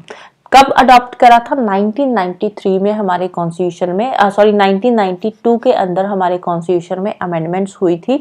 एक हुई थी 73rd अमेंडमेंट, दूसरी हुई थी 74th अमेंडमेंट। तो ये जो 2 अमेंडमेंट्स हुई थी इनके थ्रू 3 टियर सिस्टम जो गवर्नमेंट का है वो हमने हमारे कॉन्स्टिट्यूशन में ऐड किया था। अब ये जो 3 टियर सिस्टम ऑफ गवर्नमेंट है ये वर्ल्ड के किसी भी कॉन्स्टिट्यूशन में नहीं है। मींस के इसको हमने किसी कॉन्स्टिट्यूशन से बोरो नहीं किया हुआ है, ये हमारा खुद का ही आइडिया है जो 3 टियर सिस्टम ऑफ गवर्नमेंट का आइडिया है, राइट। तो 73rd अमेंडमेंट हुई। 73rd अमेंडमेंट एक्ट 1992 में आया जिसके थ्रू पंचायती राज इंस्टीट्यूशंस जो थी, पंचायती राज इंस्टीट्यूशंस जो थी इसको हमने हमारे कॉन्स्टिट्यूशन में ऐड किया, राइट। 73rd अमेंडमेंट एक्ट 1992 के थ्रू पंचायती राज इंस्टीट्यूशंस जो थी उनको कॉन्स्टिट्यूशनल स्टेटस दिया गया, जिसके साथ साथ हमारे कॉन्स्टिट्यूशन में पार्ट 9 ऐड किया गया और एक नया शेड्यूल 11 भी हमारे कॉन्स्टिट्यूशन में ऐड किया गया 73rd अमेंडमेंट के थ्रू। तो यहाँ पे पंचायती, हर एक स्टेट के अंदर पंचायती राज का जो सिस्टम है 3 टियर सिस्टम जो है हर एक स्टेट को प्रोवाइड किया गया। 3 टियर सिस्टम कैसे कि एक तो होगी विलेज लेवल पे पंचायत, सेकेंडली इंटरमीडिएट लेवल पे पंचायत होगी, थर्ड होगी डिस्ट्रिक्ट लेवल पे पंचायत। एक तो जो प्रॉपर विलेज एरिया है वहां पे पंचायत का प्रॉपर सिस्टम होगा जो एडमिनिस्टर करेगा उस पर्टिकुलर विलेज को। सेकेंडली इंटरमीडिएट लेवल मींस कि जो ना तो विलेज है ना ही प्रॉपर डिस्ट्रिक्ट है, एक जैसे टाउन होता है तो वहां पे एक पंचायत का सिस्टम सेटअप किया जाएगा। थर्डली डिस्ट्रिक्ट लेवल पे एक पंचायत का सिस्टम जो है वो सेटअप किया जाएगा। सिमिलरली 74th अमेंडमेंट करी गई 1992 में ही ये अमेंडमेंट आई थी। तो इस अमेंडमेंट के थ्रू जो 74th अमेंडमेंट हुई थी, इस अमेंडमेंट के थ्रू जो म्यूनिसिपैलिटीज है उनको कॉन्स्टिट्यूशनल स्टेटस दिया गया। जो अर्बन लोकल बॉडीज है उनको एक कॉन्स्टिट्यूशनल स्टेटस दिया गया 74th अमेंडमेंट के थ्रू। तो इसके साथ ही हमारे कॉन्स्टिट्यूशन में एक नया पार्ट ऐड हुआ, पार्ट 9 ए ऐड हुआ, एक नया शेड्यूल ऐड हुआ। कौन सा शेड्यूल? शेड्यूल 12 हमारे कॉन्स्टिट्यूशन में ऐड हुआ। तो म्यूनिसिपैलिटीज की भी हर एक स्टेट में 3 टाइप्स की म्यूनिसिपैलिटीज होएगी। एक होगा नगर पंचायत, दूसरी होगी म्यूनिसिपल काउंसिल, तीसरी होगी म्यूनिसिपल कॉर्पोरेशन। नगर पंचायत ट्रांजिशनल एरिया के लिए है, municipal council small urban area. Transitional area means कि ना तो प्रॉपर अर्बन एरिया है ना ही वो प्रॉपर विलेज एरिया है, तो वहां पे बनाई जाएगी नगर पंचायत। म्यूनिसिपल काउंसिल होगी स्मॉल अर्बन एरिया के लिए, छोटा सा कोई अर्बन एरिया है तो वहां पे म्यूनिसिपल काउंसिल होगी। एक बहुत बड़ा अर्बन एरिया है तो वहां पे म्यूनिसिपल कॉर्पोरेशन बनाई जाएगी, राइट। फिर नेक्स्ट आती है कोऑपरेटिव सोसाइटीज। ओरिजिनली जो कोऑपरेटिव सोसाइटीज थी ये भी हमारे कॉन्स्टिट्यूशन में ऐड नहीं थी, इसको कॉन्स्टिट्यूशनल स्टेटस नहीं दिया गया था। लेकिन 2011 के अंदर 97th कॉन्स्टिट्यूशनल अमेंडमेंट हुई, जिसके थ्रू जो कोऑपरेटिव सोसाइटीज है उनकी प्रोटेक्शन के लिए कोऑपरेटिव सोसाइटीज को कॉन्स्टिट्यूशनल स्टेटस दिया गया। तो यहाँ पे हमारे कॉन्स्टिट्यूशन में 3 चेंजेस आई कोऑपरेटिव सोसाइटीज को कॉन्स्टिट्यूशनल स्टेटस देने के बाद। कौन कौन सी? एक तो जो कोऑपरेटिव सोसाइटीज है उनको फंडामेंटल राइट में ऐड किया गया अंडर आर्टिकल 19। तो अंडर आर्टिकल 19 हमारे पास फंडामेंटल राइट आ गया, right to form cooperative societies. Secondly एक नया डायरेक्टिव प्रिंसिपल ऐड किया गया अंडर आर्टिकल 43B। तो नया डायरेक्टिव प्रिंसिपल कौन सा था? On promotion of cooperative societies. तो ये आर्टिकल 43B ऐड किया गया डीपीएसपी में। थर्डली एक नया पार्ट ऐड किया गया, पार्ट 9B, जिसको टाइटल दिया गया द कोऑपरेटिव सोसाइटीज। और इसमें आर्टिकल्स कौन कौन से आते हैं? आर्टिकल 243ZH से लेकर 243ZT तक आर्टिकल्स आते हैं। तो ये 3 चेंजेस हुई थी हमारे कॉन्स्टिट्यूशन में जब हमने 2011 में कोऑपरेटिव सोसाइटीज को कॉन्स्टिट्यूशनल स्टेटस दिया था, राइट। तो अब ये जो नया पार्ट ऐड किया गया है ये हमने कोऑपरेटिव सोसाइटीज के लिए हम इसमें अलग अलग प्रोविजंस लेकर आए हैं। इसमें ये जो कोऑपरेटिव सोसाइटीज वाला प्रोविजन आया है ये किस लिए है हमारी कंट्री में? सो दैट कि जो कोऑपरेटिव सोसाइटीज है वो democratic, professional, autonomous and economically sound manner से फंक्शन कर पाए हमारी कंट्री के अंदर, राइट। तो यहाँ पे कुछ पावर्स पार्लियामेंट को दी गई सेंट्रल लेवल पे, कुछ पावर्स स्टेट लेवल पे स्टेट लेजिस्लेचर को भी दी गई थी। पार्लियामेंट को पावर दी गई थी मल्टी स्टेट कोऑपरेटिव सोसाइटीज से रिलेटेड, और स्टेट लेजिस्लेचर को पावर्स दी गई थी जो कोऑपरेटिव सोसाइटीज है किसी पर्टिकुलर स्टेट में उससे रिलेटेड अप्रोप्रिएट लॉज बनाने के लिए स्टेट लेजिस्लेचर को भी यहाँ पे पावर्स दी गई थी, राइट। तो क्रिटिसिज्म में सबसे पहले आता है अ बोरोड कॉन्स्टिट्यूशन। क्रिटिक्स का क्या मानना है? क्रिटिक्स का मानना है कि जो इंडियन कॉन्स्टिट्यूशन है इसमें कुछ भी नया या ओरिजिनल नहीं है। जो हमारा कॉन्स्टिट्यूशन है वो एक बोरोड कॉन्स्टिट्यूशन है, राइट। फीचर्स में हमने पढ़ा था ना कि हमने जो फीचर्स है वो अलग अलग कंट्रीज के कॉन्स्टिट्यूशन से बोरो किए हुए हैं। तो क्रिटिक्स उसी को क्रिटिसाइज कर रहे हैं कि हमारे कॉन्स्टिट्यूशन में कुछ नया तो है ही नहीं है, कुछ ओरिजिनल तो है ही नहीं है। ये क्या है? ये एक बोरोड कॉन्स्टिट्यूशन है, बैग ऑफ बोरोइंग्स है, या फिर हॉच पॉच कॉन्स्टिट्यूशन है, पैच वर्क है, several documents of the world constitution. अलग अलग जो वर्ल्ड के कॉन्स्टिट्यूशन है उन्हीं को इकट्ठा करके हमने अपना कॉन्स्टिट्यूशन बना लिया है। लेकिन ये जो क्रिटिसिज्म है ये अनफेयर एंड इलॉजिकल है। अनफेयर क्यों है? क्योंकि जो हमारे फेमर्स है, जो कॉन्स्टिट्यूशन मेकर्स है, उन्होंने जो फीचर्स बोरो किए हैं, हमने अलग अलग कंट्रीज से जो फीचर्स बोरो किए हैं उन फीचर्स में हमने नेसेसरी मॉडिफिकेशंस भी करी है अकॉर्डिंग टू इंडियन कंडीशंस। जो इंडिया की कंडीशंस को सुटेबल फीचर्स हैं वही फीचर्स हमने यहाँ पे ऐड ऑन किए हैं। हमने, हाँ ठीक है, उनके आइडियाज लिए हैं, जो प्रोविजंस हमने लिए हैं उन प्रोविजंस में हमने नेसेसरी मॉडिफिकेशंस करी है इंडिया की कंडीशंस के अकॉर्डिंग, और उनमें जो फॉल्स है उन फॉल्स को हमने रिमूव किया है। उसके बाद ही हमने ये जो फीचर्स हैं इनको हमारे कॉन्स्टिट्यूशन में ऐड किया है। तो इसी के ये जो क्रिटिसिज्म किया है, तो इसी में आंसर दिया है हमारे जो कॉन्स्टिट्यूएंट असेंबली में जो ड्राफ्टिंग कमेटी के चेयरमैन थे डॉक्टर BR अम्बेडकर जी ने। तो ये भी वही सेम बात ही बोल रहे हैं कि ठीक है, आप बोल रहे होगे जो वर्ल्ड में जो बाकी कंट्रीज के कॉन्स्टिट्यूशन है, जो रिटर्न कॉन्स्टिट्यूशन है, तो वो भी तो एक दूसरे को कॉपी ही कर रहे हैं, तो हमने क्या नया किया है, हम भी तो कॉपी ही किया है, तो इसमें कुछ नया तो है ही नहीं है। लेकिन अब ये क्या बोल रहे हैं, ये कहते हैं देखने को आपको लग रहा है कि जो हमारा कॉन्स्टिट्यूशन है वो दूसरे कॉन्स्टिट्यूशन से मिलता जुलता है, देखने को जो मेन प्रोविजंस है आपको वो सिमिलर लगेंगे, लेकिन अब जो ये बात बोल रहे हैं कि जो हमारा कॉन्स्टिट्यूशन है वो एक ब्लाइंड कॉपी है बाकी कंट्रीज के कॉन्स्टिट्यूशन की, तो आई एम श्योर जो ऐसे लोग हैं जो इसको ब्लाइंड कॉपी बोल रहे हैं, जो क्रिटिक्स इसको ब्लाइंड कॉपी बोल रहे हैं, तो उन्होंने कॉन्स्टिट्यूशन की इनएडिक्वेट स्टडी करी है, उन्होंने कॉन्स्टिट्यूशन को प्रॉपरली स्टडी किया ही नहीं है। क्योंकि जो हमारा कॉन्स्टिट्यूशन है, जो हमारे कॉन्स्टिट्यूशन मेकर्स थे, तो उन्होंने जो प्रोविजंस लिए हुए हैं उनमें नेसेसरी मॉडिफिकेशंस करी है, प्लस जो फॉल्ट्स हैं उनको भी रिमूव किया है। तो इसीलिए जो हमारा कॉन्स्टिट्यूशन है वो ब्लाइंड कॉपी नहीं है, तो उस पर काम भी किया गया है। सेकेंडली क्या है, a carbon copy of the 1935 acts. अब कुछ क्रिटिक्स का ये मानना है कि जो हमारे फ्रेमर्स है उन्होंने जो हमारा इंडियन कॉन्स्टिट्यूशन है उसमें सभी के सभी प्रोविजंस जो है कहां से लिए हैं, गवर्नमेंट ऑफ इंडिया एक्ट 1935 से। सभी तो नहीं बोलेंगे, मोस्टली जो प्रोविजंस है वो गवर्नमेंट ऑफ इंडिया एक्ट 1935 से लिए गए हैं। तो इट मींस कि जो हमारा कॉन्स्टिट्यूशन है वो गवर्नमेंट ऑफ इंडिया एक्ट 1935 की एक कार्बन कॉपी है, या आप ये बोल सकते हो कि एक अमेंडेड वर्जन है 1935 के एक्ट का। फॉर एग्जांपल एन श्रीनिवासन जी जो थे, तो ये क्या बोल रहे हैं, ये बोल रहे हैं कि जो हमारा कॉन्स्टिट्यूशन है वो 1935 के एक्ट की कार्बन कॉपी है, उसकी क्लोज कॉपी है, इवन के जो लैंग्वेज है या उसमें जो सब्सटेंस है वो सब चीजें 35 के एक्ट की ही जो है वो कॉपी की गई है। सिमिलरली सर आइवर जेनिंग्स जो कि एक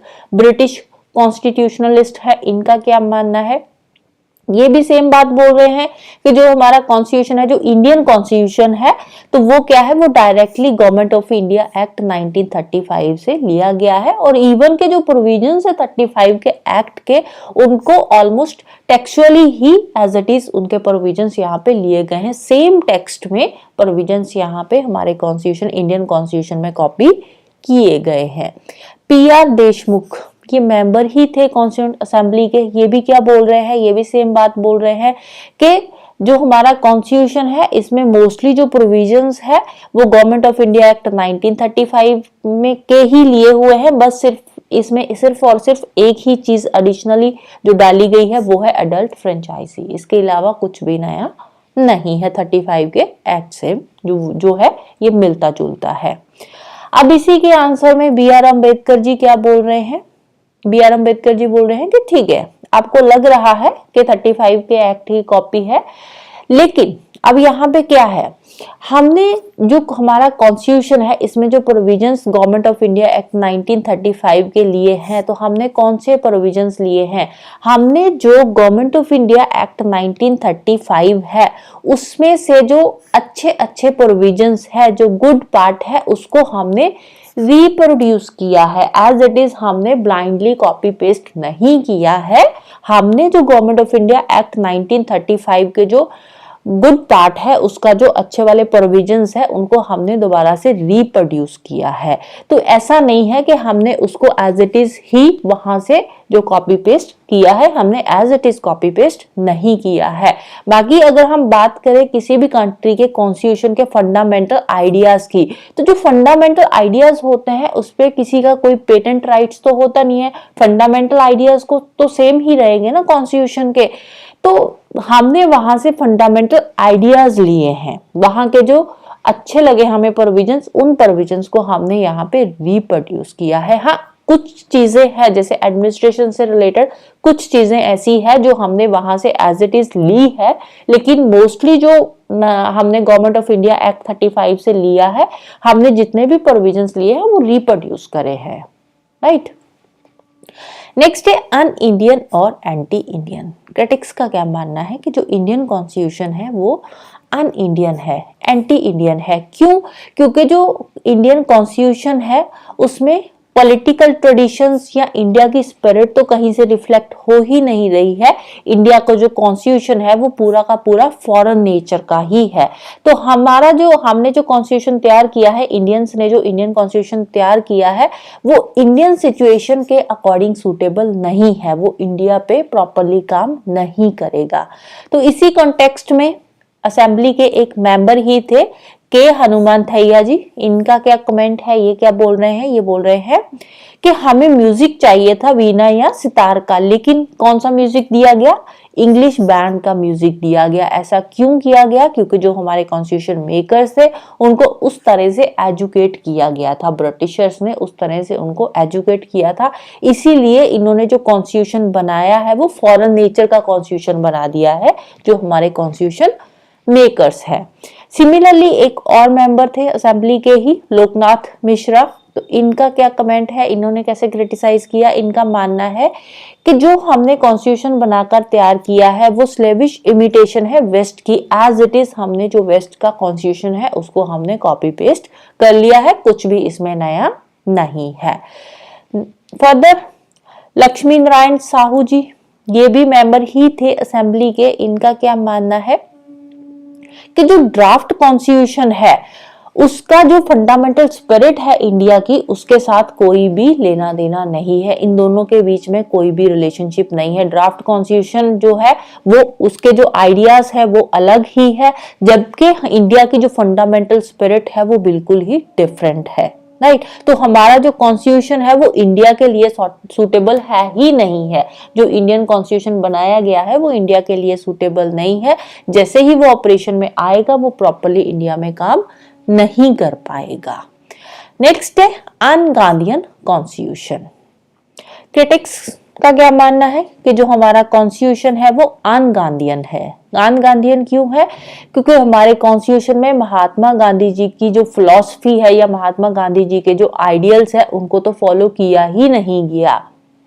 जबकि जो महात्मा गांधी जी है इनको फादर ऑफ द नेशन माना जाता है, लेकिन स्टिल उनकी जो फिलॉसफी है या उनके जो आइडियल्स है वो इंडियन कॉन्स्टिट्यूशन में कहीं पे भी रिफ्लेक्ट हो ही नहीं रहे हैं। अब उनका क्या, क्रिटिक्स का ओपिनियन क्या है कि गांधी जी की जो थिंकिंग थी वो क्या थी, गांधी जी का जो मेन आइडिया था वो क्या था? वो विलेज पंचायत की बात कर रहे थे, डिस्ट्रिक्ट पंचायत की बात करते थे गांधी जी। लेकिन जब हमारा कॉन्स्टिट्यूशन बना था उस टाइम पे विलेज पंचायत या डिस्ट्रिक्ट पंचायत का तो कोई कॉन्सेप्ट था ही नहीं। जैसे हमने पढ़ा था पहले भी कि जो हम पंचायती राज इंस्टीट्यूशंस लेकर आए थे ये ओरिजिनली कॉन्स्टिट्यूशन में नहीं था, इसको बाद में 1992 में इसको ऐड किया गया था 73rd अमेंडमेंट के थ्रू।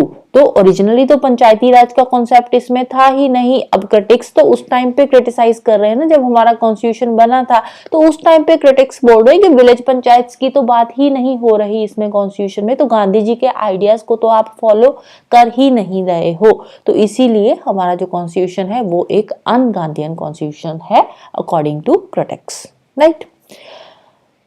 तो इसी कॉन्टेक्स्ट में हमारे असेंबली के ही एक मेंबर है के हनुमंथैया जी, ये क्या बोल रहे हैं कि हमारे जो कॉन्स्टिट्यूशन मेकर्स है ना उन्होंने एक ऐसा कॉन्स्टिट्यूशन बनाया है जो कि बिल्कुल ही जो महात्मा गांधी जी जैसा कॉन्स्टिट्यूशन चाहते थे उसको अपोज कर रहा है। तो महात्मा गांधी जी जैसा कॉन्स्टिट्यूशन चाहते थे वैसा तो बिल्कुल भी नहीं है, बिल्कुल उसके ऑपोजिट ये कॉन्स्टिट्यूशन जो है वो बनाया गया है। टी प्रकाशम, ये भी असेंबली के ही मेंबर थे, ये क्या बोल रहे हैं? ये कहते हैं कि अन गांधीयन कॉन्स्टिट्यूशन क्यों है, इसका रीजन ये है कि जो अंबेडकर थे, right, doctor B R Ambedkar ji थे, उन्होंने गांधीयन मूवमेंट में पार्टिसिपेट कभी किया ही नहीं, इसीलिए वो जो गांधी जी के आइडियाज थे उन्होंने उनको अपोज किया है कॉन्स्टिट्यूशन में, राइट। नेक्स्ट है एलिफेंटाइन साइज। क्रिटिक्स का क्या मानना है कि हमारा जो कॉन्स्टिट्यूशन है बहुत ही बल्कि है, बहुत ही ज्यादा डिटेल्ड कॉन्स्टिट्यूशन है और इसमें बहुत सारे अननेसेसरी एलिमेंट्स भी दे रखे हैं, जैसे कि सर आइवर जेनिंग्स जो कि एक ब्रिटिश कॉन्स्टिट्यूशनलिस्ट थे। इनका क्या मानना है कि हमारे कॉन्स्टिट्यूशन में जो इंडियन कॉन्स्टिट्यूशन के जो प्रोविजंस है वो क्या है, वो वेल सिलेक्टेड प्रोविजंस नहीं है। जबकि होना क्या चाहिए था कि ठीक है हमने स्टडी किया है बाकी के कॉन्स्टिट्यूशंस को, तो वहां से हमें सिलेक्टेड जो प्रोविजंस है उनको बोरो करना चाहिए था। लेकिन हमने क्या किया, हमने प्रोविजंस बोरो किए हैं लेकिन वेल सिलेक्टेड जो है प्रोविजंस वो हमने वहां से बोरो नहीं किए हैं, जिसकी वजह से जो कॉन्स्टिट्यूशन है बहुत ही लॉन्ग और कॉम्प्लिकेटेड बन चुका है, क्योंकि वेल सिलेक्टेड जो है प्रोविजंस वो हमने बोरो नहीं किए हैं।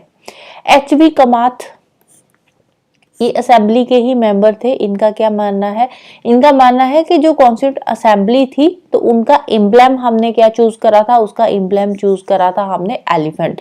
इसीलिए उसके बाद जब कॉन्स्टिट्यूशन बनाया तो बहुत ही बल्किएस्ट कॉन्स्टिट्यूशन बना दिया, एलिफेंटाइन साइज का बहुत ही बड़ा कॉन्स्टिट्यूशन हमने बनाकर तैयार कर दिया है। तो उनका यह भी मानना है कि जो हाउस होगा वो इस पे एग्री करेगा ही नहीं। इतना जो बड़ा कॉन्स्टिट्यूशन बनाकर तैयार किया गया है तो इस पे हाउस कभी एग्री करेगा ही नहीं। नेक्स्ट है paradise of the lawyers. Critics का क्या मानना है कि हमारा जो कॉन्स्टिट्यूशन है बहुत ही लीगलिस्टिक है, बहुत ही कॉम्प्लिकेटेड है। इसकी जो लैंग्वेज है बहुत ही लीगल लैंग्वेज, बहुत सारे फ्रेजेस ऐसे, बहुत ही कॉम्प्लेक्स डॉक्यूमेंट बनाया हुआ है, बहुत ही कॉम्प्लेक्स फ्रेजेस यूज किए हुए हैं जो कि एक आम आदमी की समझ से बाहर है। तो इसीलिए सर आइवर जेनिंग्स इनका क्या मानना है कि जो कॉन्स्टिट्यूशन है that is the lawyers paradise. तो इसमें इतनी सारी लीगल टर्म्स यूज की हुई है जिनको एक जो लॉयर है या फिर जो लीगल एक्सपर्ट है वही इसको अंडरस्टैंड कर पाएगा। नॉर्मल जो पर्सन है वो इसको अंडरस्टैंड कर ही नहीं पाएंगे। H.K. महेश्वरी असेंबली के मेंबर ही थे। उनका मानना है कि ये जो ड्राफ्ट तैयार किया है तो इससे इन्होंने क्या सोचकर ये तैयार किया है, तो ये जो ड्राफ्ट तैयार किया है tends to make the people more litigious, more inclined to go to the law courts. अगर कोई भी डिस्प्यूट होता है तो लोगों को लॉ कोर्ट्स के पास जाना पड़ेगा, किसी लीगल एक्सपर्ट की एडवाइस लेनी पड़ेगी, किसी एडवोकेट की एडवाइस लेनी पड़ेगी, जिसके चलते हुए कि जो ट्रुथ और नॉन वायलेंस है उसको प्रॉपरली फॉलो नहीं किया जाएगा। नेक्स्ट क्या है कि जो ड्राफ्ट है लॉयर्स पैराडाइज है, बहुत ही बड़ा डॉक्यूमेंट बना दिया, बहुत सारी लीगल टर्म्स जो है यहाँ पे यूज करी हुई है। तो ओवरऑल क्या है एसेंस ऑफ द स्टोरी कि जो हमारा कॉन्स्टिट्यूशन है बहुत ही बल्कि है, इसकी जो लैंग्वेज है बहुत ही कॉम्प्लिकेटेड है जो कि एक आम आदमी की समझ से बाहर है। तो उसी वही जो लैंग्वेज है उसी को यहाँ पे घुमा फिरा के ये जो अलग अलग कॉन्स्टिट्यूशनल एक्सपर्ट्स है या असेंबली के मेंबर्स है उनको यूज करके ये उसको क्रिटिसाइज कर रहे हैं। जैसे कि PR देशमुख, ये भी असेंबली के ही मेंबर है। तो ये क्या बोल रहे हैं कि I should have like to say that the draft of the articles that have been brought before the house by Dr. B.R. Ambedkar seems to my mind to be far too ponderous like the ponderous terms of the law manual। बहुत ही complicated इसको बनाया हुआ है, इतना complicated बना दिया है कि एक जो नॉर्मल पर्सन है वो इसको कभी अंडरस्टैंड कर ही नहीं पाएगा। तो लास्ट में हम बात करते हैं schedules of the Indian constitutions. Total कितने शेड्यूल्स है आज की डेट में? एट प्रेजेंट टोटल 12 शेड्यूल्स है इंडियन कॉन्स्टिट्यूशन के अंदर। तो कौन कौन से हैं उसको हम एक बार देख लेते हैं। फर्स्ट शेड्यूल क्या कहता है? State and union territories name and their boundary details. First schedule में स्टेट्स दे रखी है, यूनियन टेरिटरीज उनके नाम उनकी बाउंड्री डिटेल्स पूरी मेंशन है शेड्यूल फर्स्ट में। सेकंड शेड्यूल में स्पेशल पावर्स दे रखी है, सैलरी डिटेल्स दे रखी है किसकी? President, governor of the state, speakers, deputy speaker of Rajya Sabha and Lok Sabha, supreme court and high court जजेस की। शेड्यूल थर्ड क्या है? Oath and promises of all authority except president and vice president. Fourth schedule में Rajya Sabha, MP count of state and union territories. Fifth में है schedule area and schedule tribes, उनके administration and control law details दे रखी है। Six schedule के अंदर state of Assam, Meghalaya, Tripura, Mizoram tribal areas, administration control law details दे रखी है। सेवंथ शेड्यूल में लिस्ट है तीन लिस्ट है यहाँ पे, union, state and concurrent list. 8th schedule के अंदर लैंग्वेज दे रखी है। 9th शेड्यूल में एक्ट्स एंड रेगुलेशंस है, बेसिकली इसमें लैंड रिफॉर्म से रिलेटेड है। 10th शेड्यूल में details about party changes and disqualification of MP and MLA, anti defection law दे रखा है कि कौन कौन से बेसिस पे एमपी या फिर एमएलए को डिस्क्वालीफाई किया जा सकता है। जैसे कि इलेक्शन के बाद कोई भी एमपी या एमएलए अपनी पार्टी चेंज कर रहा है तो उस केस में उसको डिस्क्वालीफाई किया जाएगा। 11th शेड्यूल पंचायती राज से रिलेटेड है। 12th शेड्यूल में म्यूनिसिपैलिटीज दे रखी है। तो अब इसको करना है याद कैसे करना है, आप इसकी एक स्टोरी बना सकते हो। जैसे कि फर्स्ट में क्या दे रखा है, फर्स्ट शेड्यूल में दे रखा है स्टेट, यूनियन टेरिटरीज, उनके नाम, उसकी बाउंड्रीज, मींस कि एक पूरा का पूरा फर्स्ट शेड्यूल के अंदर मैप तैयार किया हुआ है। तो एक पर्सन है जो कि मैप मेकर है। अब ये जो मैप मेकर है इसने क्या करना है, इसने बनानी है मनी, राइट। तो मनी से आप क्या वर्ड ले सकते हो, सैलरी। सेकंड शेड्यूल में क्या दे रखी है, सैलरी दे रखी है, राइट। फर्स्ट शेड्यूल में क्या है, स्टेट्स, यूनियन टेरिटरीज उनका नाम है। सेकंड शेड्यूल में सैलरी दे रखी है, president, governor, speaker, deputy speaker, इन सबकी सैलरीज है, उनकी स्पेशल पावर्स है। तो सैलरी से आप मनी ले सकते हो। मैप मेकर है, उसने क्या करना है, पैसा बनाना है। तो पैसा बनाने की, मनी बनाने के लिए उन्होंने, उस पर्सन ने ली है ओथ, मनी बनाने के लिए उसने ली है ओथ। तो थर्ड शेड्यूल में क्या दे रखा है, थर्ड शेड्यूल में ओथ दे रखी है। प्रेसिडेंट की हो गई, प्रेसिडेंट, वाइस प्रेसिडेंट को छोड़कर बाकी की जो अथॉरिटीज है उनकी ओथ दे रखी है शेड्यूल 3 में, राइट। मैप मेकर है, मनी बनानी है, मनी से आप सैलरी ले सकते हो। तो उसने ओथ क्या ली है, तो ओथ ली है कि उसको पैसा बनाना है। पैसा बनाने के लिए कुछ अच्छा करना पड़ेगा, तो उसने सोचा क्यों ना मैं राज्यसभा का मेंबर ही बन जाऊं, राइट। तो Rajya Sabha, MP, count of state, union territories, तो राज्यसभा आ गया 4th शेड्यूल के अंदर, राइट।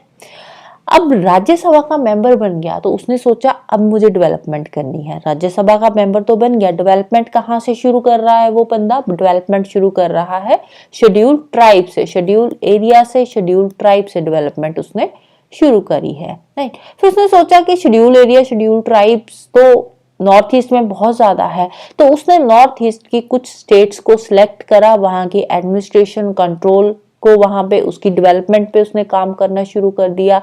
और क्या क्या काम करने हैं उसकी उसने बनाई है एक लिस्ट, राइट। और ये जो लिस्ट तैयार करी है, ये लिस्ट इसने तैयार करी है डिफरेंट लैंग्वेजेस के अंदर, डिफरेंट लैंग्वेज में ये लिस्ट तैयार करी है। लैंग्वेज कितनी लैंग्वेज है, 8 लैंग्वेज। तो 8 शेड्यूल 8 लैंग्वेज में लिस्ट तैयार करी है, राइट। और लिस्ट जो है, लिस्ट में आप ले सकते हो कि 7, कोई भी इसने 7 एरियाज ली है, उसकी लिस्ट बना ली है। तो 7th schedule related to the list, right. 8 language में ये लिस्ट बना ली है।